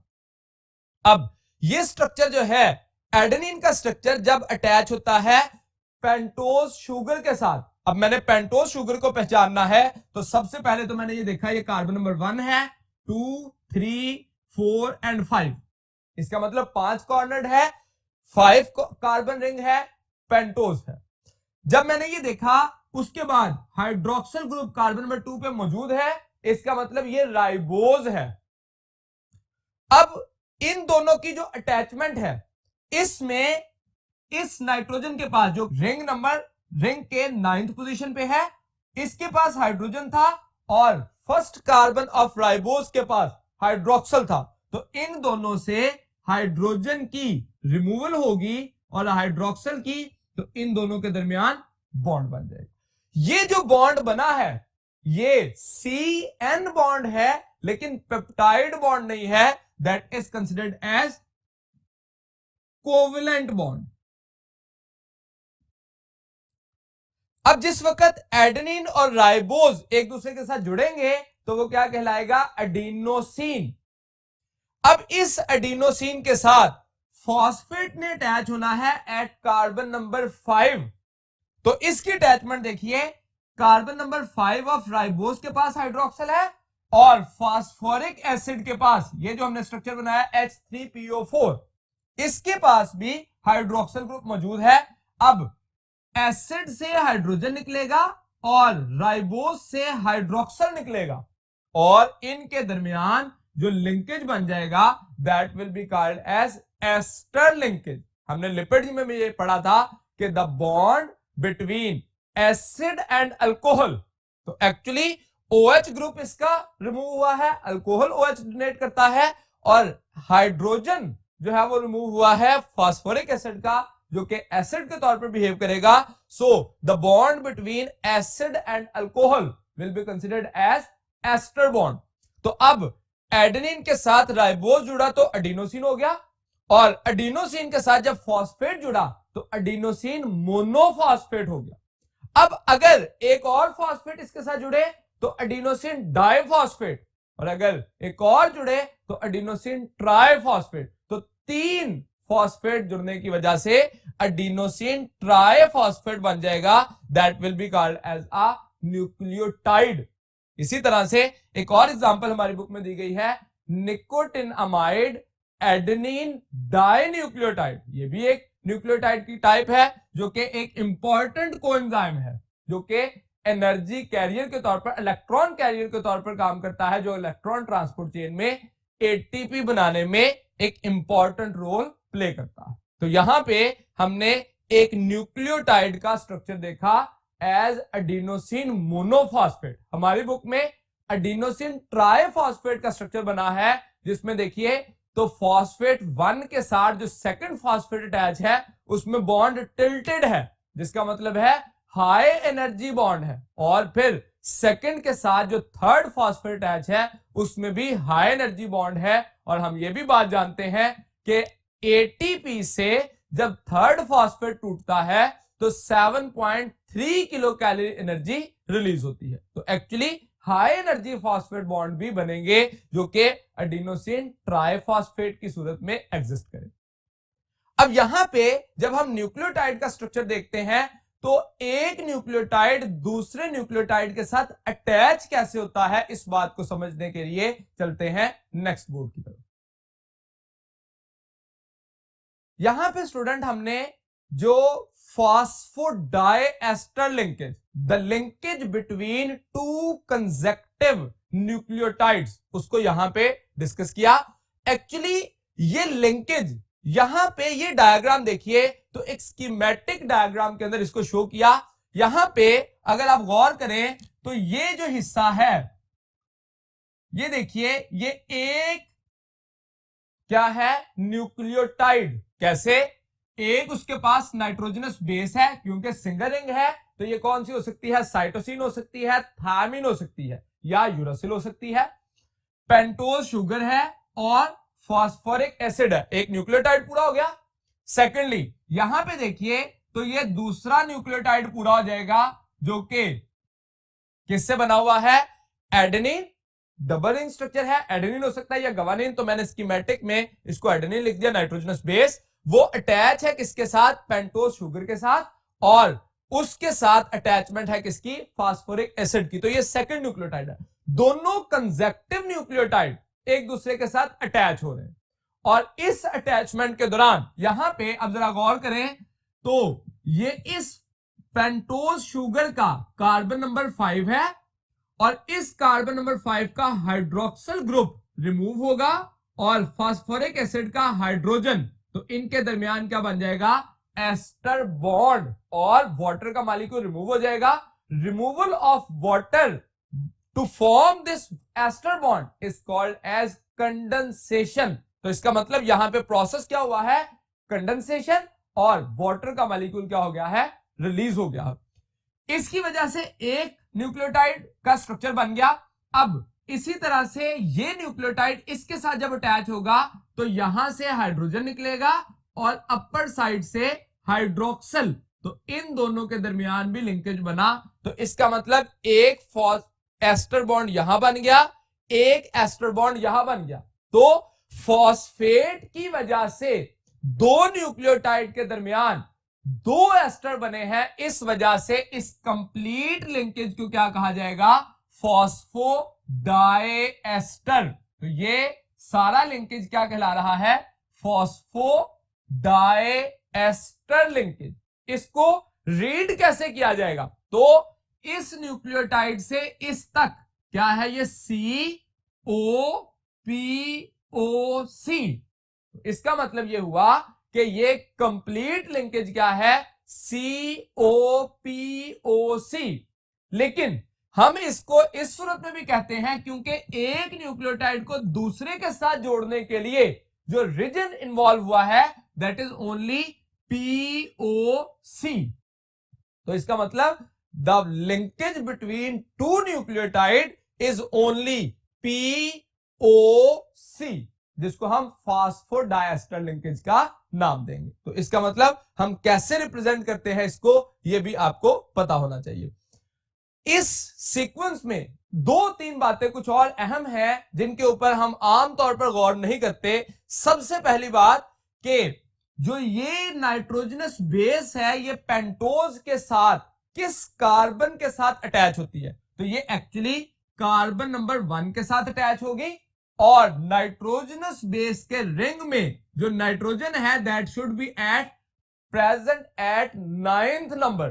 तो C1 का N9 के साथ लिंकेज बनेगा, किसमें? एडेनिन और गवानिन में। तो एडेनिन और गवानिन में C1N9 लिंकेज होगा टू फॉर्म अ न्यूक्लियोसाइड। लेकिन जब हम बात करते हैं सिंगल रिंग बेस की जिसमें साइटोसिन, थायमिन या यूरासिल है, तो उसमें ये जो नाइट्रोजन है इसको कंसीडर किया जाता है फर्स्ट पोजीशन पे और कार्बन भी फर्स्ट पोजीशन पे है। तो इसका मतलब ये लिंकेज किसमें है? C1N1। तो इसका मतलब हमें MCQ इस पे भी पूछा जा सकता है कि पोजीशन क्या है बॉन्ड की। तो 1-1 के साथ होती है सिंगल रिंग के साथ, लेकिन 1-9 में होती है डबल रिंग की पेंटोज शुगर के साथ। जब ये पूरा स्ट्रक्चर कंप्लीट हो गया तो यहां पे आप देखिए कि कुछ ऐसे कार्बन हैं जो कि लिंकेज बनाने की कैपेसिटी रखते हैं, सारे कार्बन कैपेसिटी नहीं रखते। जैसे यहां पे देखिए कार्बन नंबर 1 के पास ये कैपेसिटी है कि वो बॉन्ड बनाए, कार्बन नंबर 3 के पास कैपेसिटी है कि वो लोअर से आने वाले फॉस्फेट के साथ लिंक बना ले, और कार्बन नंबर 5 के पास कैपेसिटी है। इसका मतलब यह हुआ कि हम आसानी से ये कह सकते हैं कि पेंटोज शुगर में ऑड नंबर ऑफ कार्बन जो है वो रिएक्टिव होते हैं, they have capacity to make the covalent bond reactively, या आसानी से स्पीड अप बनाने की कैपेसिटी होती है कार्बन नंबर 1 की, कार्बन नंबर 3 की एंड कार्बन नंबर 5 की। इस केस में जब हम ये बात कहते हैं तो इसका मतलब डीएनए के पास, इसके पास भी हाइड्रोक्सल नहीं होता और इधर भी हाइड्रोक्सल नहीं होता। तो ये जब स्ट्रक्चर कंप्लीट होता है तो यहां पे देखिए, तो ये जो कार्बन नंबर 5 पे अपर हाइड्रोक्सल अटैच, फॉस्फेट अटैच हुआ है, उसके पास फ्री हाइड्रोक्सल आ जाता है, जिस वजह से हम इसको कंसीडर करते हैं 5'। और जो कार्बन नंबर 3 पे हाइड्रोक्सल आता है उसको हम कंसीडर करते हैं 3'। इसका मतलब कार्बन नंबर 3 पर फ्री हाइड्रोक्सल मौजूद है जो कि एक और न्यूक्लियोटाइड के साथ फॉस्फोडाइएस्टर लिंकेज बना सकता है। और इसी तरह से अपर भी कार्बन नंबर 5 पर मौजूदा फॉस्फोरिक एसिड के पास फ्री हाइड्रोक्सल ग्रुप मौजूद है जो कि अनदर न्यूक्लियोटाइड के साथ लिंकेज बना सकता है। यहां पे एक एडिशनल इंफॉर्मेशन के तौर पर देखिए जो कि हम आमतौर पर ख्याल नहीं करते कि 3 और 5 तो मैंने जिक्र कर दिया कि ये पोजीशन ऑफ कार्बन है। What about the prime? ये जो प्राइम लगाया गया है इसका क्या मतलब है? अगर ये ना लिखा जाता तो क्या ये बात जो है वो कंसिडर ना होती? इसको लिखने की वजह क्या है? To differentiate the carbons of pentose from carbons of nitrogenous base. Nitrogenous base के अंदर भी तो कार्बन है, तो अगर हम ये कहें 5 खाली लिख लेते तो कंफ्यूजन आती कि either hydroxyl group is present, freely present at carbon of pentose और कार्बन ऑफ नाइट्रोजनस बेस। तो इन दोनों को क्लैरिफाई करने के लिए प्राइम जो है तमाम कार्बन पे, जो नाइट्रोजन, जो इसके पेंटोज शुगर के तमाम कार्बन होते हैं, उसको हम प्राइम से डिनोमिनेट कर देते हैं, जिसका मतलब इसके पास फ्री हाइड्रोक्सिल ग्रुप मौजूद है। खैर, ये तमाम जो है वो फास्फोडाइस्टर की बात कंप्लीट हुई। अब जिस वक्त हम न्यूक्लियोटाइड का स्ट्रक्चर, एक कंप्लीट स्ट्रक्चर डिस्कस कर लेते हैं, तो हम जानते हैं nucleotide on the basis of pentose sugar and on the basis of nitrogenous base, ये दो तरह के हो सकते हैं। That is may be DNA containing nucleotides, यानी कि डीऑक्सी राइबोन्यूक्लिक एसिड, या आरएनए हो सकता है राइबोन्यूक्लिक एसिड। यहां पे जब हम डीऑक्सी राइबोन्यूक्लिक एसिड की बात कर रहे हैं तो इंट्रोडक्शन में देखिए, तो these are polymer of deoxyribonucleotide. नाम से वाज़ेह है, हमने शुरू में डीऑक्सी का लफ्ज इस्तेमाल किया, तो इसके पास जो न्यूक्लियोटाइड आएंगे वो भी डीऑक्सी राइबोन्यूक्लियोटाइड होने चाहिए। ये हेरिडिटरी मटेरियल है जो कि जेनेटिक मटेरियल के तौर पर transformation from one generation to next generation करता है। ये कंट्रोल करता है प्रॉपर्टीज और पोटेंशियल एक्टिविटीज ऑफ सेल। तो जितने भी फंक्शंस परफॉर्म होना होते हैं उसके लिए जो सीक्रेट इंफॉर्मेशन, जो कि in the form of coded form information मौजूद होती है, that is present in the DNA in the form of genes. तो ये एक कंट्रोल करता है प्रॉपर्टीज को। अगर हम इसकी कंपोजिशन देखें तो डीएनए की कंपोजिशन में एक्चुअली उसी तरह से न्यूक्लियोटाइड की कंपोजिशन हमें जानना होगी, जिसमें खास तौर पर नाइट्रोजनस बेस है, सेकेंडली पेंटोज शुगर है और फास्फोरिक एसिड है। जब हम ये बात करते हैं तो नाइट्रोजनस बेसिस कौन कौन सी हो सकती हैं? Adenine, guanine, cytosine and thymine. Uracil is only present in RNA और thymine is only present in DNA. बाकी तीनों जो है वो कॉमन है, आरएनए और डीएनए दोनों में मौजूद है, लेकिन इसके लिए थायमिन के लिए हम लिखते हैं ओनली डीएनए और ये आरएनए ओनली। इस तरह से बात जो है वो ज्यादा स्पेसिफाई हो जाती है कि ये सिर्फ उसमें मौजूद होते हैं। अब अगर हम न्यूक्लियोसाइड देखें, यहां पे हमें डेफिनेशन पता होनी चाहिए न्यूक्लियोसाइड और न्यूक्लियोटाइड में डिफरेंस क्या है। तो nucleoside is always pentose sugar plus nitrogenous base. तो जब भी शुगर और नाइट्रोजनस बेस का अटैचमेंट होगी एक दूसरे के साथ कोवलेंट बॉन्ड के जरिए, तो उसे कहा जाएगा न्यूक्लियोसाइड। लेकिन न्यूक्लियोटाइड कब कहा जाएगा? जब शुगर के साथ एक साइड पे नाइट्रोजनस बेस और दूसरी साइड पे फॉस्फेट हो, यानी कि शुगर के कार्बन नंबर 1 के साथ नाइट्रोजनस बेस और 5 के साथ फॉस्फोरिक एसिड हो, तो बन जाएगा न्यूक्लियोटाइड। जब हम न्यूक्लियोसाइड की एग्जांपल में देखें तो एडेनिन के साथ जब पेंटोज शुगर मिला तो एडिनोसिन, और जब डीऑक्सीराइबोज मिला तो डीएडिनोसिन। इसी तरह से ग्वानिन के लिए ग्वानोसिन, साइटोसिन के लिए साइटिडिन, थायमिन क्योंकि आरएनए में होता ही नहीं इसलिए उसके लिए डी थायमिडिन। तो ये न्यूक्लियोसाइड को, और इसी तरह से न्यूक्लियोटाइड में एडिनोसिन के साथ जब एक फॉस्फेट जुड़ेगा तो एएमपी, 2 जुड़ेंगे तो एडीपी और 3 जुड़ेंगे तो एटीपी। और इसी तरह से जब डीएनए लिखना होगा तो हम स्मॉल डी लेटर साथ मेंशन करते हैं, जिसका मतलब क्या है? डीऑक्सी। तो डीएएमपी, डीएडीपी और डीएटीपी। यहां पे देखिए थायमिन जो है आरएनए में मौजूद नहीं है, तो इसका मतलब आरएनए में थायमिन के न्यूक्लियोटाइड भी नहीं बनते। यानी कि हमें पूछा जा सकता है कि कौन सा न्यूक्लियोटाइड एग्जिस्ट नहीं करता, तो टीएमपी या टीडीपी या टीटीपी ये एग्जिस्ट नहीं करते। और अगर ये कहा जाए कि कौन सा न्यूक्लियोटाइड एग्जिस्ट नहीं करता इन केस ऑफ डीएनए, तो हम कहते हैं डीयूएमपी, डीयूडीपी या डीयूटीपी ये एग्जिस्ट नहीं करते। तो हमें एमसीक्यू के रेफरेंस से ये पता होना चाहिए कि कौन सा स्ट्रक्चर एग्जिस्ट नहीं करता। मैं इस पोजीशन पे क्रॉस लगा दूं ताकि इस बात को अंडरस्टैंड करना आसान हो। यहां पे भी हम कहते हैं कि ये स्ट्रक्चर एग्जिस्ट नहीं करता। तो इस एक ओवरव्यू में, फ्लो चार्ट में, ये टेबल में हमने ये बात डिटरमिन की कि न्यूक्लियोसाइड या न्यूक्लियोटाइड का स्ट्रक्चर किस तरह से बनेगा। तो क्योंकि हम सिर्फ डीएनए की बात कर रहे थे, मैंने कंपैरिजन में आरएनए का भी साथ लिखा ताकि अंडरस्टैंड करना आसान हो, जो कि हम नेक्स्ट पार्ट में जो है आरएनए के बारे में भी बात करेंगे। तो हम अभी फिलहाल डीएनए की बात कर रहे हैं। डीएनए के स्ट्रक्चर को जानने के लिए चलते हैं नेक्स्ट बोर्ड की तरफ। स्ट्रक्चर ऑफ डीएनए में सबसे पहले हम देखेंगे फिजिकल प्रॉपर्टीज ऑफ डीएनए या फिजिकल स्ट्रक्चर ऑफ डीएनए।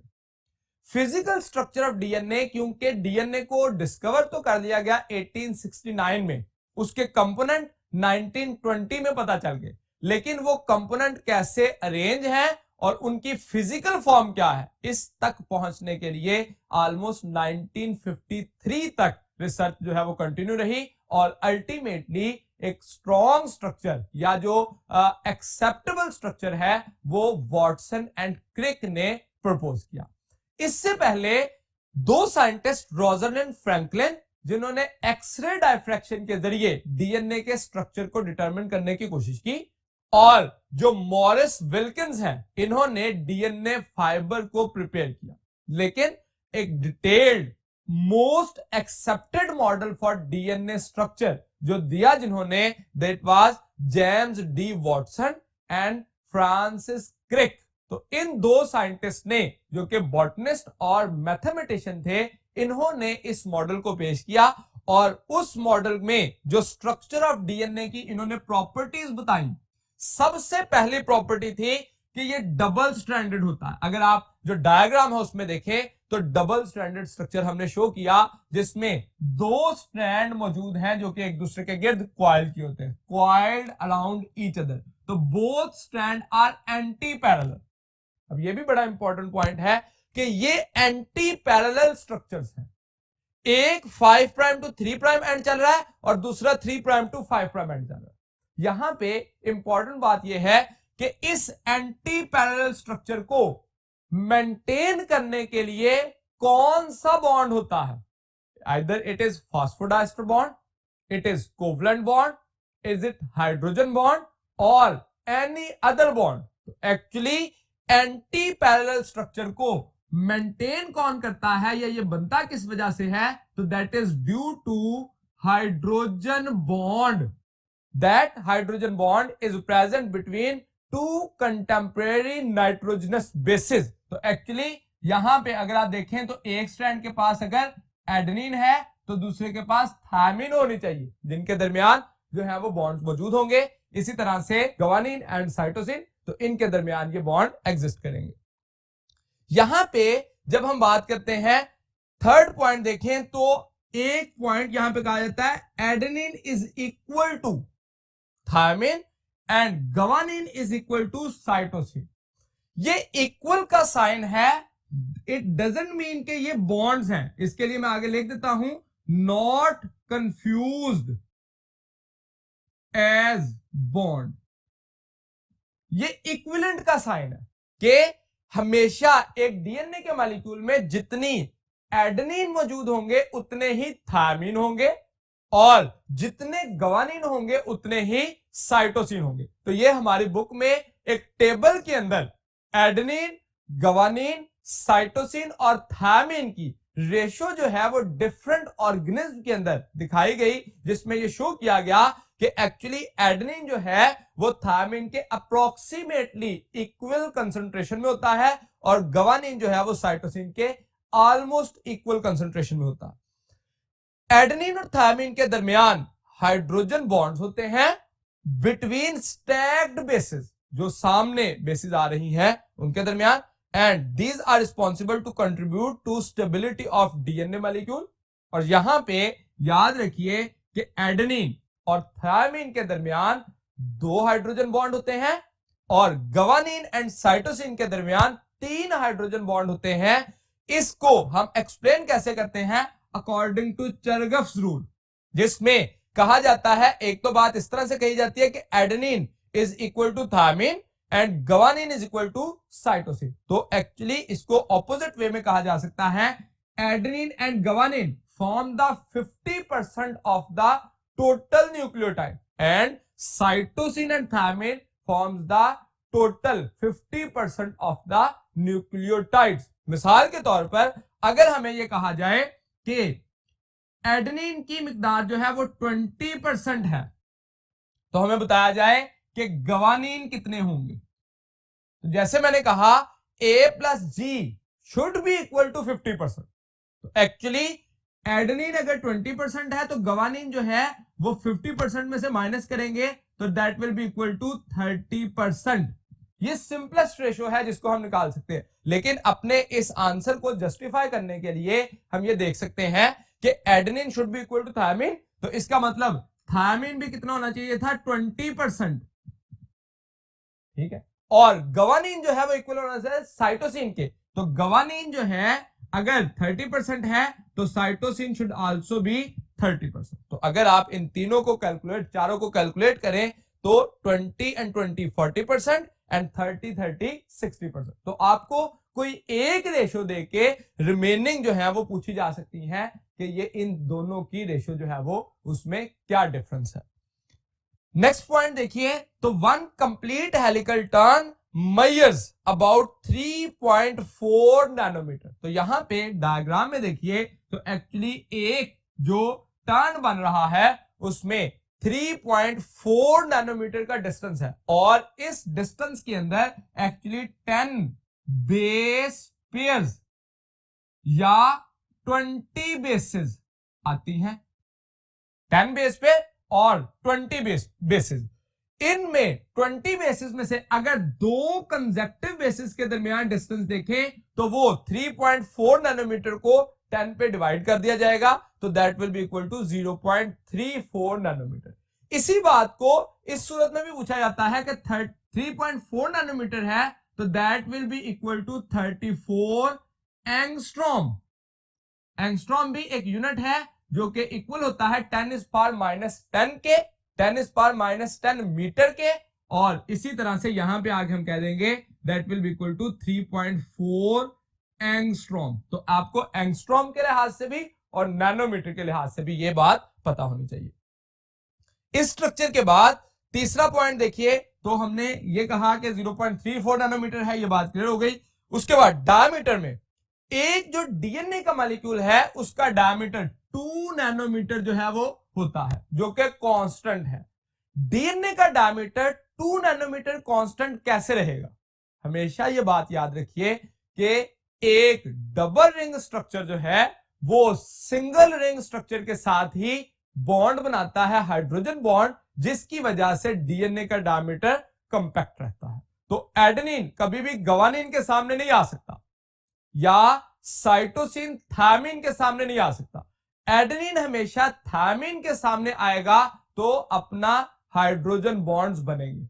लेकिन यहां पे एक कंफ्यूजन आती है कि जैसे मैंने कहा कि हमेशा प्यूरीन पायरिमिडीन के सामने आएगी, तो फिर हमें यह भी कहना चाहिए कि एडेनिन जो है वो साइटोसिन के सामने क्यों नहीं आ जाती, या गवानीन जो है वो थायमिन के सामने क्यों नहीं आ जाती। तो इसमें याद रखिए कि एक दूसरे के सामने आने के बाद हाइड्रोजन बॉन्ड बनाने के लिए इलेक्ट्रोपॉजिटिव और इलेक्ट्रोनेगेटिव एटम का सामने होना जरूरी है, जो कि एडेनिन और थायमिन के एक दूसरे के सामने होते हैं, और इस तरह से गवानीन के साइटोसिन के सामने होते हैं। जिस वजह से दोनों पॉइंट क्लियर हो गए कि एडेनिन जो है वो गवानीन के साथ क्यों नहीं बना पाता, डायमीटर चेंज हो जाएगा डिफरेंट जगहों से, जिस वजह से स्टेबिलिटी नहीं रहेगी। और इसी तरह से एडेनिन जो है वो साइटोसिन के साथ क्यों नहीं बनाता, because of non structural compatibility, जिस वजह से हाइड्रोजन बॉन्ड बनाने के लिए जो एटम्स हैं वो एक दूसरे के सामने नहीं आ पाते, जिस वजह से एडेनिन हमेशा थायमिन के साथ और गवानीन हमेशा साइटोसिन के साथ पेयर अप होगा। लास्ट में एक येलो बॉक्स इंफॉर्मेशन हमारी बुक में दी गई है, जिसमें यह बताया गया कि जो नंबर ऑफ न्यूक्लियोटाइड्स हैं या अमाउंट ऑफ डीएनए है that is constant among the species, जिसमें इक्वलाई की एग्जांपल दी गई कि 5 मिलियन बेसिस होते हैं उसमें, जो कि अकॉर्डिंग टू न्यूक्लियोटाइड नंबर बताया गया, तो दैट इज 46,39,221, जिससे प्रोटीन जो कोड होती हैं दीज आर 4288 प्रोटीन्स। ये भी एमसीक्यू के रेफरेंस से हमारे लिए इंपॉर्टेंट बात है। अब इक्वलाई का तो यहां पे बताया गया, इसी तरह से यहां पे ये भी मेंशन किया गया कि सबसे पहला जीनोम जिसका सीक्वेंस किया गया था दैट वाज हीमोफिलस इन्फ्लुएंजा। लेकिन इसी से रिलेटेड इंफॉर्मेशन सेकेंड ईयर में जाके जब डीएनए की कंपोजिशन पढ़ते हैं हम, क्रोमोसोम एंड डीएनए में, तो वहां पे बताया गया कि एक टिपिकल ह्यूमन क्रोमोसोम में 14 मिलियन न्यूक्लियोटाइड मौजूद होते हैं। तो जब हमें इस रेफरेंस से, यानी कि अगर कंपैरिजन में पूछा जाए कि इक्वलाई में और टिपिकल ह्यूमन क्रोमोसोम में जो न्यूक्लियोटाइड हैं वो कितने हैं, या दोनों में एक दूसरे से डिफरेंस कितना है, तो अप्रोक्सीमेटली 3 गुना ज्यादा जो है न्यूक्लियोटाइड है। यहां पे 5 मिलियन थे और यहां पे अप्रोक्सीमेटली 14 मिलियन है। तो इसका मतलब 3 गुना ज्यादा, जो कि हमें रेशियो के हिसाब से भी पता होना चाहिए और नंबर के लिहाज से भी पता होना चाहिए। इसी तरह से एक टेबल के अंदर amount of DNA among different cells भी बताई गई, जो कि पाइकोग्राम में है। एक्चुअली हर सेल के अंदर हम ये कहते हैं एक स्पीशी के अंदर नंबर ऑफ क्रोमोसोम सेम रहते हैं या अमाउंट ऑफ डीएनए सेम रहती है। उस अमाउंट ऑफ डीएनए को सोमैटिक सेल और जर्म लाइन सेल में हाफ किया जाता है। मिसाल के तौर पर एक सेल सोमैटिक सेल में जितना डीएनए है उसके मुकाबले में हाफ अमाउंट होगी किसमें, among the germ line cell. ये इंफॉर्मेशन तो हमारी फर्स्ट ईयर की बुक में है, लेकिन सेकेंड ईयर में जाके एक जगह पे चैप्टर नंबर 22 में बताया गया कि एक ही स्पीशी के डिफरेंट इंडिविजुअल्स में नंबर ऑफ क्रोमोसोम वेरी कर सकते हैं, जिसमें एग्जांपल हनी बी की दी गई, जिसमें यह बताया गया कि एक्चुअली हनी बी में मेल हैप्लॉइड होते हैं। इसका मतलब अमाउंट ऑफ डीएनए क्या हो जाएगी, हाफ हो जाएगी, और वर्कर्स और क्वींस के पास डबल अमाउंट डीएनए होता है। तो इसका मतलब एक्सेप्शन भी मौजूद है कि amount of DNA with in a species very कर सकता है, लेकिन नॉर्मली या यूजुअली हम ये कहते हैं कि amount of DNA will remains constant among the whole individuals और all somatic cells of the species. तो एक्चुअली स्पीशी के अंदर ये कांस्टेंट रहेंगे। तो इस पॉइंट को एक्सप्लेन करने के बाद हमने डीएनए का एक जनरलाइज्ड स्ट्रक्चर देखा। अब हमारा सिलेबस जो है वो एक्चुअली न्यूक्लिक एसिड में डीएनए एंड आरएनए है। तो जब हम डीएनए का स्ट्रक्चर देख रहे हैं तो इसको आरएनए के साथ कंपैरिजन करते हैं कि उसमें डिफरेंस क्या है। तो उसके लिए चलते हैं फर्स्ट बोर्ड की तरफ।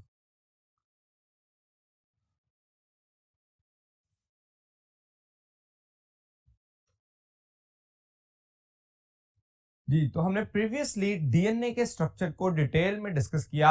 अब उसी इंफॉर्मेशन को यूटिलाइज करते हुए अगर हम डीएनए और आरएनए के कंपैरिजन की बात करें तो डिफरेंट फीचर्स की बेस पे हम डीएनए और आरएनए को कंपेयर कर सकते हैं। जैसे सबसे पहला फीचर जो है that is about number of strands. तो in case of DNA usually double stranded होता है हेलिकल मैनर्स में, और आरएनए यूजुअली सिंगल स्ट्रैंडेड है, और ये single strand some time self coil हो जाता है इनटू बैक पोजीशन। जैसे मिसाल के तौर पर मैं इस स्ट्रक्चर को अगर ड्रॉ करना चाहूं तो इसका डबल स्ट्रैंडेड डीएनए इस सूरत में स्ट्रैंड जो है वो मौजूद होते हैं, 2 स्ट्रैंड है। लेकिन आरएनए के केस में स्ट्रैंड एक ही होता है, लेकिन वो स्ट्रैंड जो है सम टाइम बैक कॉइल कर जाता है और वो डबल स्ट्रैंडेड लाइक अपीयरेंस देता है, लेकिन एक्चुअली वो सिंगल स्ट्रैंडेड हेलिकल स्ट्रक्चर ही होता है। दूसरा पॉइंट देखिए तो that is on the basis of nucleotides. Nucleotides जो है on the basis of nitrogenous base और on the basis of pentose sugar, ये 2 चीजों पे डिपेंड करते हैं। हम जानते हैं कि पेंटोज शुगर जो है वो राइबोज हो सकती है या डीऑक्सीराइबोज हो सकती है। अब डीएनए के केस में डीऑक्सीराइबोज होने की वजह से तमाम न्यूक्लियोटाइड के साथ डी का वर्ड मेंशन किया जाता है और जो राइबोन्यूक्लिक एसिड है उसके साथ डी नहीं लिखा जाता। दूसरे नंबर पर जो डिफरेंस आता है, अब ये तीन पहले न्यूक्लियोटाइड का अगर सीक्वेंस देखें जो कि एडिनोसिन, साइटोसिन और गवानीन की वजह से है, तो ये तीन जो है इधर भी कॉमन होंगे इन केस ऑफ आरएनए। तो यानी कि जो कॉमन न्यूक्लियोटाइड है on the basis of nitrogenous base वो कौन से होंगे, एडेनिन वाले, साइटोसिन वाले और गवानीन वाले। लेकिन जब हम बात करते हैं थायामीन पे तो that is only present in case of DNA, लेकिन यूएमपी यूरासिल का मॉलिक्यूल जो है that is only present in RNA. तो इस बुनियाद पर भी एक एमसीक्यू जो है वो जनरेट किया जा सकता है कि which one of the following nucleotide can not exist in case of DNA. तो हम कहते हैं वो यूएमपी है, यूडीपी है या यूटीपी है। अगर इसी तरह से एक क्वेश्चन जनरेट किया जाए कि which of the following can not exist, तो अगर डीयूएमपी लिख दिया जाए तो ये एग्जिस्ट नहीं करता। कभी भी डीऑक्सी यूएमपी, डीऑक्सी यूडीपी या यूटीपी एग्जिस्ट नहीं करता। और इसी तरह से डीएनए के केस में ये डी के बगैर टीएमपी, टीडीपी और टीटीपी भी एग्जिस्ट नहीं करता। तो डिफरेंट टाइप से क्वेश्चन जो है वो यहां से जनरेट किए जा सकते हैं। तीसरे पॉइंट की तरफ आइए तो पेंटोज शुगर, इस बेस पर भी डीएनए और आरएनए डिफरेंशिएट होता है। क्यों? इसमें कार्बन नंबर 2 पर हाइड्रोक्सिल रिप्लेस हो जाता है किसके साथ, विद द हाइड्रोजन, तो ऑक्सीजन डेफिशिएंसी हो जाती है, so it is called as deoxyribose. लेकिन आरएनए में नॉर्मल 5 कार्बोनेट एल्डो शुगर मौजूद होता है जिसको नाम दिया जाता है राइबोज। नाइट्रोजनस बेसिस, तो नाइट्रोजनस बेसिस जो है जैसे फर्स्ट 3 जो है adenine, guanine and cytosine, these are common among both, दोनों के केस में ये मौजूद होंगी। लेकिन जब हम बात करेंगे थायमिन की तो that is only in DNA, DNA only. लेकिन यूरासिल के मॉलिक्यूल के साथ हम लिखते हैं that is in RNA only. तो इसका मतलब ये हुआ कि थायमिन और यूरासिल की बेस पर एक्चुअली डिफरेंशिएट होते हैं, बाकी 3 नाइट्रोजनस बेसिस दोनों में होती हैं। अमाउंट पे देखें तो in case of amount DNA is constant in cell of species. यहां पे हम ये यूजुअल वर्ड इस्तेमाल करते हैं, जैसे प्रीवियसली हमने ये बात की थी कि डीएनए जो है वो स्पीशी में नॉर्मली कांस्टेंट रहता है, लेकिन कुछ इंडिविजुअल ऐसे हैं जो कि with in the species amount of DNA और नंबर ऑफ क्रोमोसोम वेरी कर जाते हैं, जिसमें मैंने एक एग्जांपल हनी बी की दी थी। तो सेकेंड ईयर में जाके जब हम chapter number 22 genetic and variation पढ़ते हैं तो उसमें आप क्रॉस रेफरेंस में देख सकते हैं कि एक्चुअली नंबर ऑफ क्रोमोसोम जो है वो individual with in the species भी वेरी कर सकते हैं, लेकिन कम केसेस हैं, रेयर है। तो हम यूजुअल वर्ड इस्तेमाल करते हैं constant in cell of species, लेकिन RNA variable from cell to cell. इसमें क्योंकि डिफरेंट टाइप्स होती हैं, messenger RNA, transfer RNA, ribosomal RNA, तो वो फिर वेरिएबल जो है वो उनकी अमाउंट या कंसंट्रेशन हो सकती है at different times and at different sales.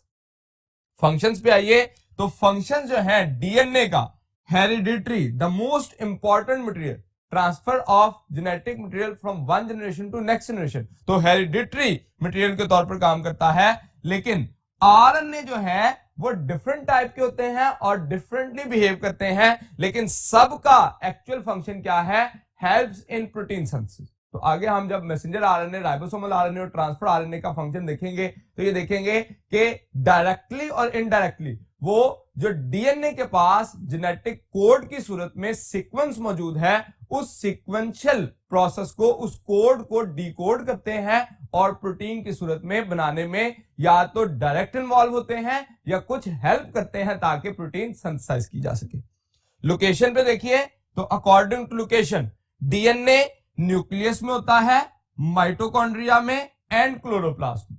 तो ये एक्चुअली कुछ सेल्स में साइटोप्लाज्मिक डीएनए भी एग्जिस्ट करता है जो कि वेरिएशंस हैं, लेकिन कॉमनली इन हिस्सों में ये डीएनए मौजूद होता है। आरएनए में देखिए तो न्यूक्लियोलस में, राइबोसोम्स में एंड साइटोसोम।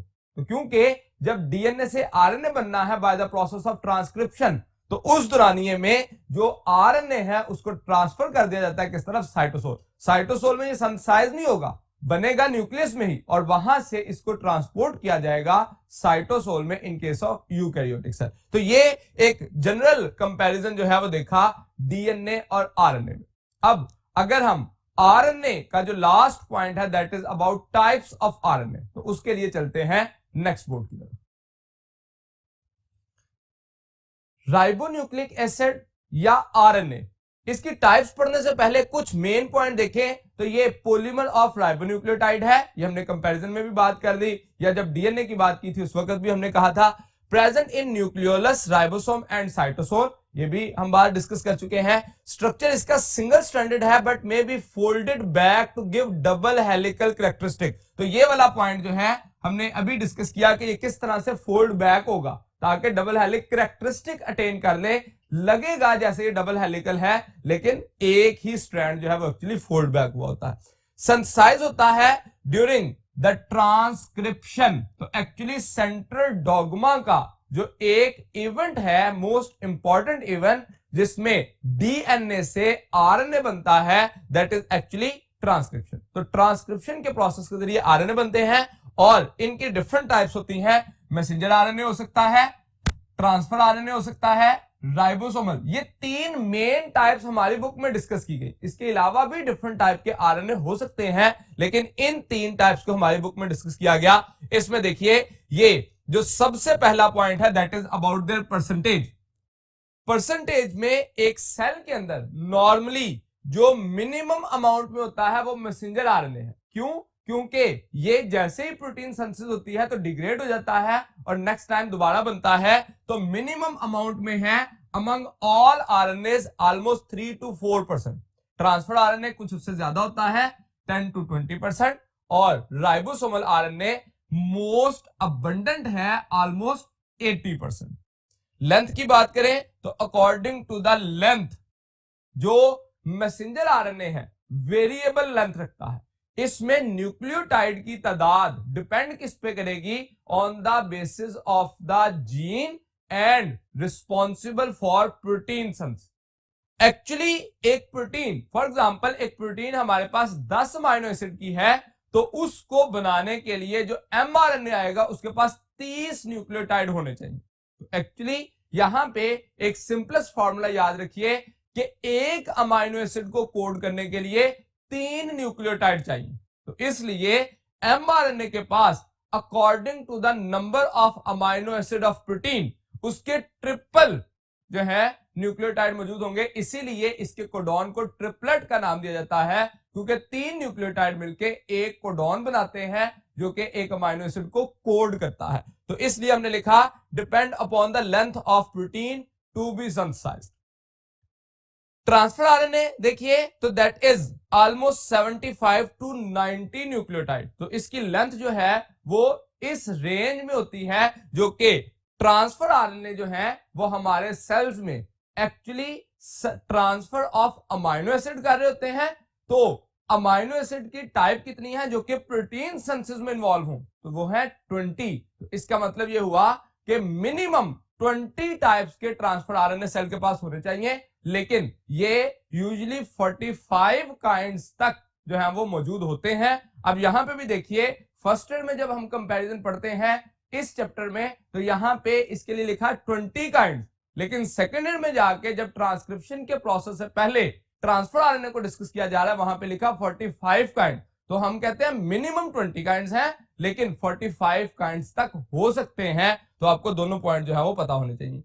राइबोसोमल आरएनए ये कांस्टेंट होते हैं। इनकी कंपोजिशन एक्चुअली होती क्या है, इसमें एक्चुअली राइबोसोमल आरएनए जो है ये राइबोसोम का हिस्सा होते हैं और राइबोसोम में दो चीजें होती हैं, एक प्रोटीन होती है और दूसरे नंबर पर होता है राइबोसोमल आरएनए। अब ये जो राइबोसोम है जो कि एक ऑर्गेनल है, नॉन मेम्ब्रेनस ऑर्गेनल है, इस राइबोसोम के बनाने के लिए प्रोटीन और ribosomal RNA almost equal amount में आते हैं। 40 to 50% जो है ये मौजूद होते हैं, जिस वजह से हम कहते हैं कि राइबोसोमल आरएनए कांस्टेंट होंगे।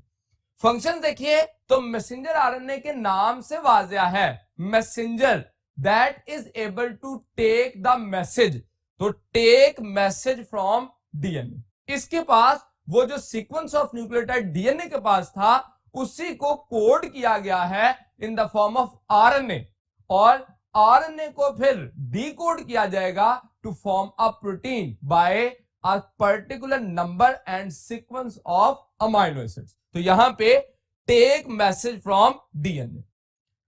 ट्रांसफर आरएनए देखिए तो उसके भी नाम से, that is responsible to transfer the amino acid at the site where a protein is to be synthesised. जिस जगह पे प्रोटीन सिंथेसाइज हो रही है, मिसाल के तौर पर यहां पे देखिए, अगर मैं ये डायग्राम इस तरह से ड्रॉ करूं, फॉर एग्जांपल ये एक सेल है, इस सेल के अंदर ये न्यूक्लियस है, न्यूक्लियस के अंदर डबल स्ट्रैंडेड डीएनए था, डीएनए से आरएनए बना, इसको ट्रांसफर कर दिया गया साइटोप्लाज्म में। अब ये मैसेंजर आरएनए फॉर एग्जांपल, अब एक ट्रांसफर आरएनए भी, सेल के पास 20 काइंड के ट्रांसफर आरएनए मौजूद हैं जो कि अपना अपना अमाइनो एसिड कैरी कर रहे हैं अकॉर्डिंग टू द एंटीकोडोन।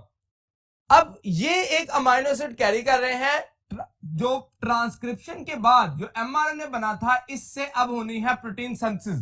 तो इस ट्रांसफर आरएनए का काम क्या है, इस अमाइनो एसिड को ट्रांसफर करना, कहां पे, जिस जगह पे इसका कोडॉन मौजूद है। तो इसका मतलब transfer amino acid to the site for protein synthesis.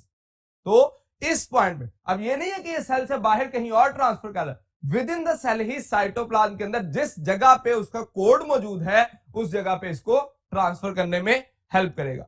इसका फंक्शन जो है that is major portion of RNA act as machinery for protein synthesis, क्योंकि ये राइबोसोम का मेजर पार्ट है और ribosome are the factory for protein synthesis. तो वो एक्चुअली एक्सपोज करते हैं उस कोड को जहां पे ट्रांसफर आरएनए ने अमाइनो एसिड को ला के रखना है। तो ये पॉइंट जो है इसमें हम ये देखते हैं कि फंक्शन तीनों के क्या है।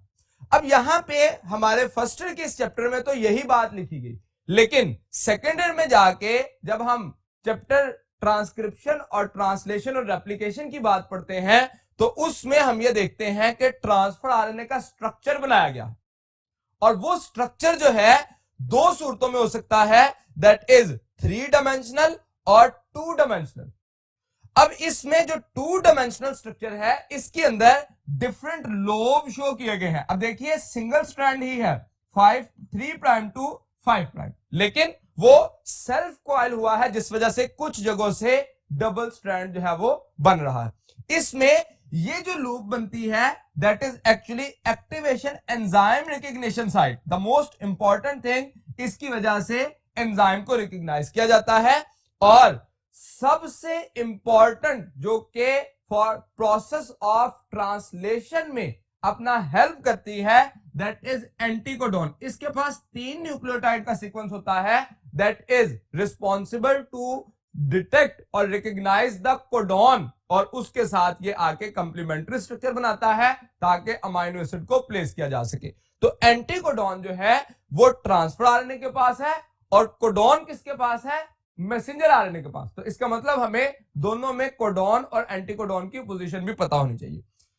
उसके अलावा थर्ड जो लूप है that is ribosome recognition site, और यहां पे जो सबसे इंपॉर्टेंट बात याद रखने वाली है कि जो अमाइनो एसिड ट्रांसफर आरएनए के साथ अटैच होता है वो कहां अटैच होता है, तो that is at 3 prime end वहां पे जो फ्री हाइड्रोक्सिल ग्रुप होता है वहां पे अमाइनो एसिड अटैच होता है। So the process is called as aminoacylation of tRNA.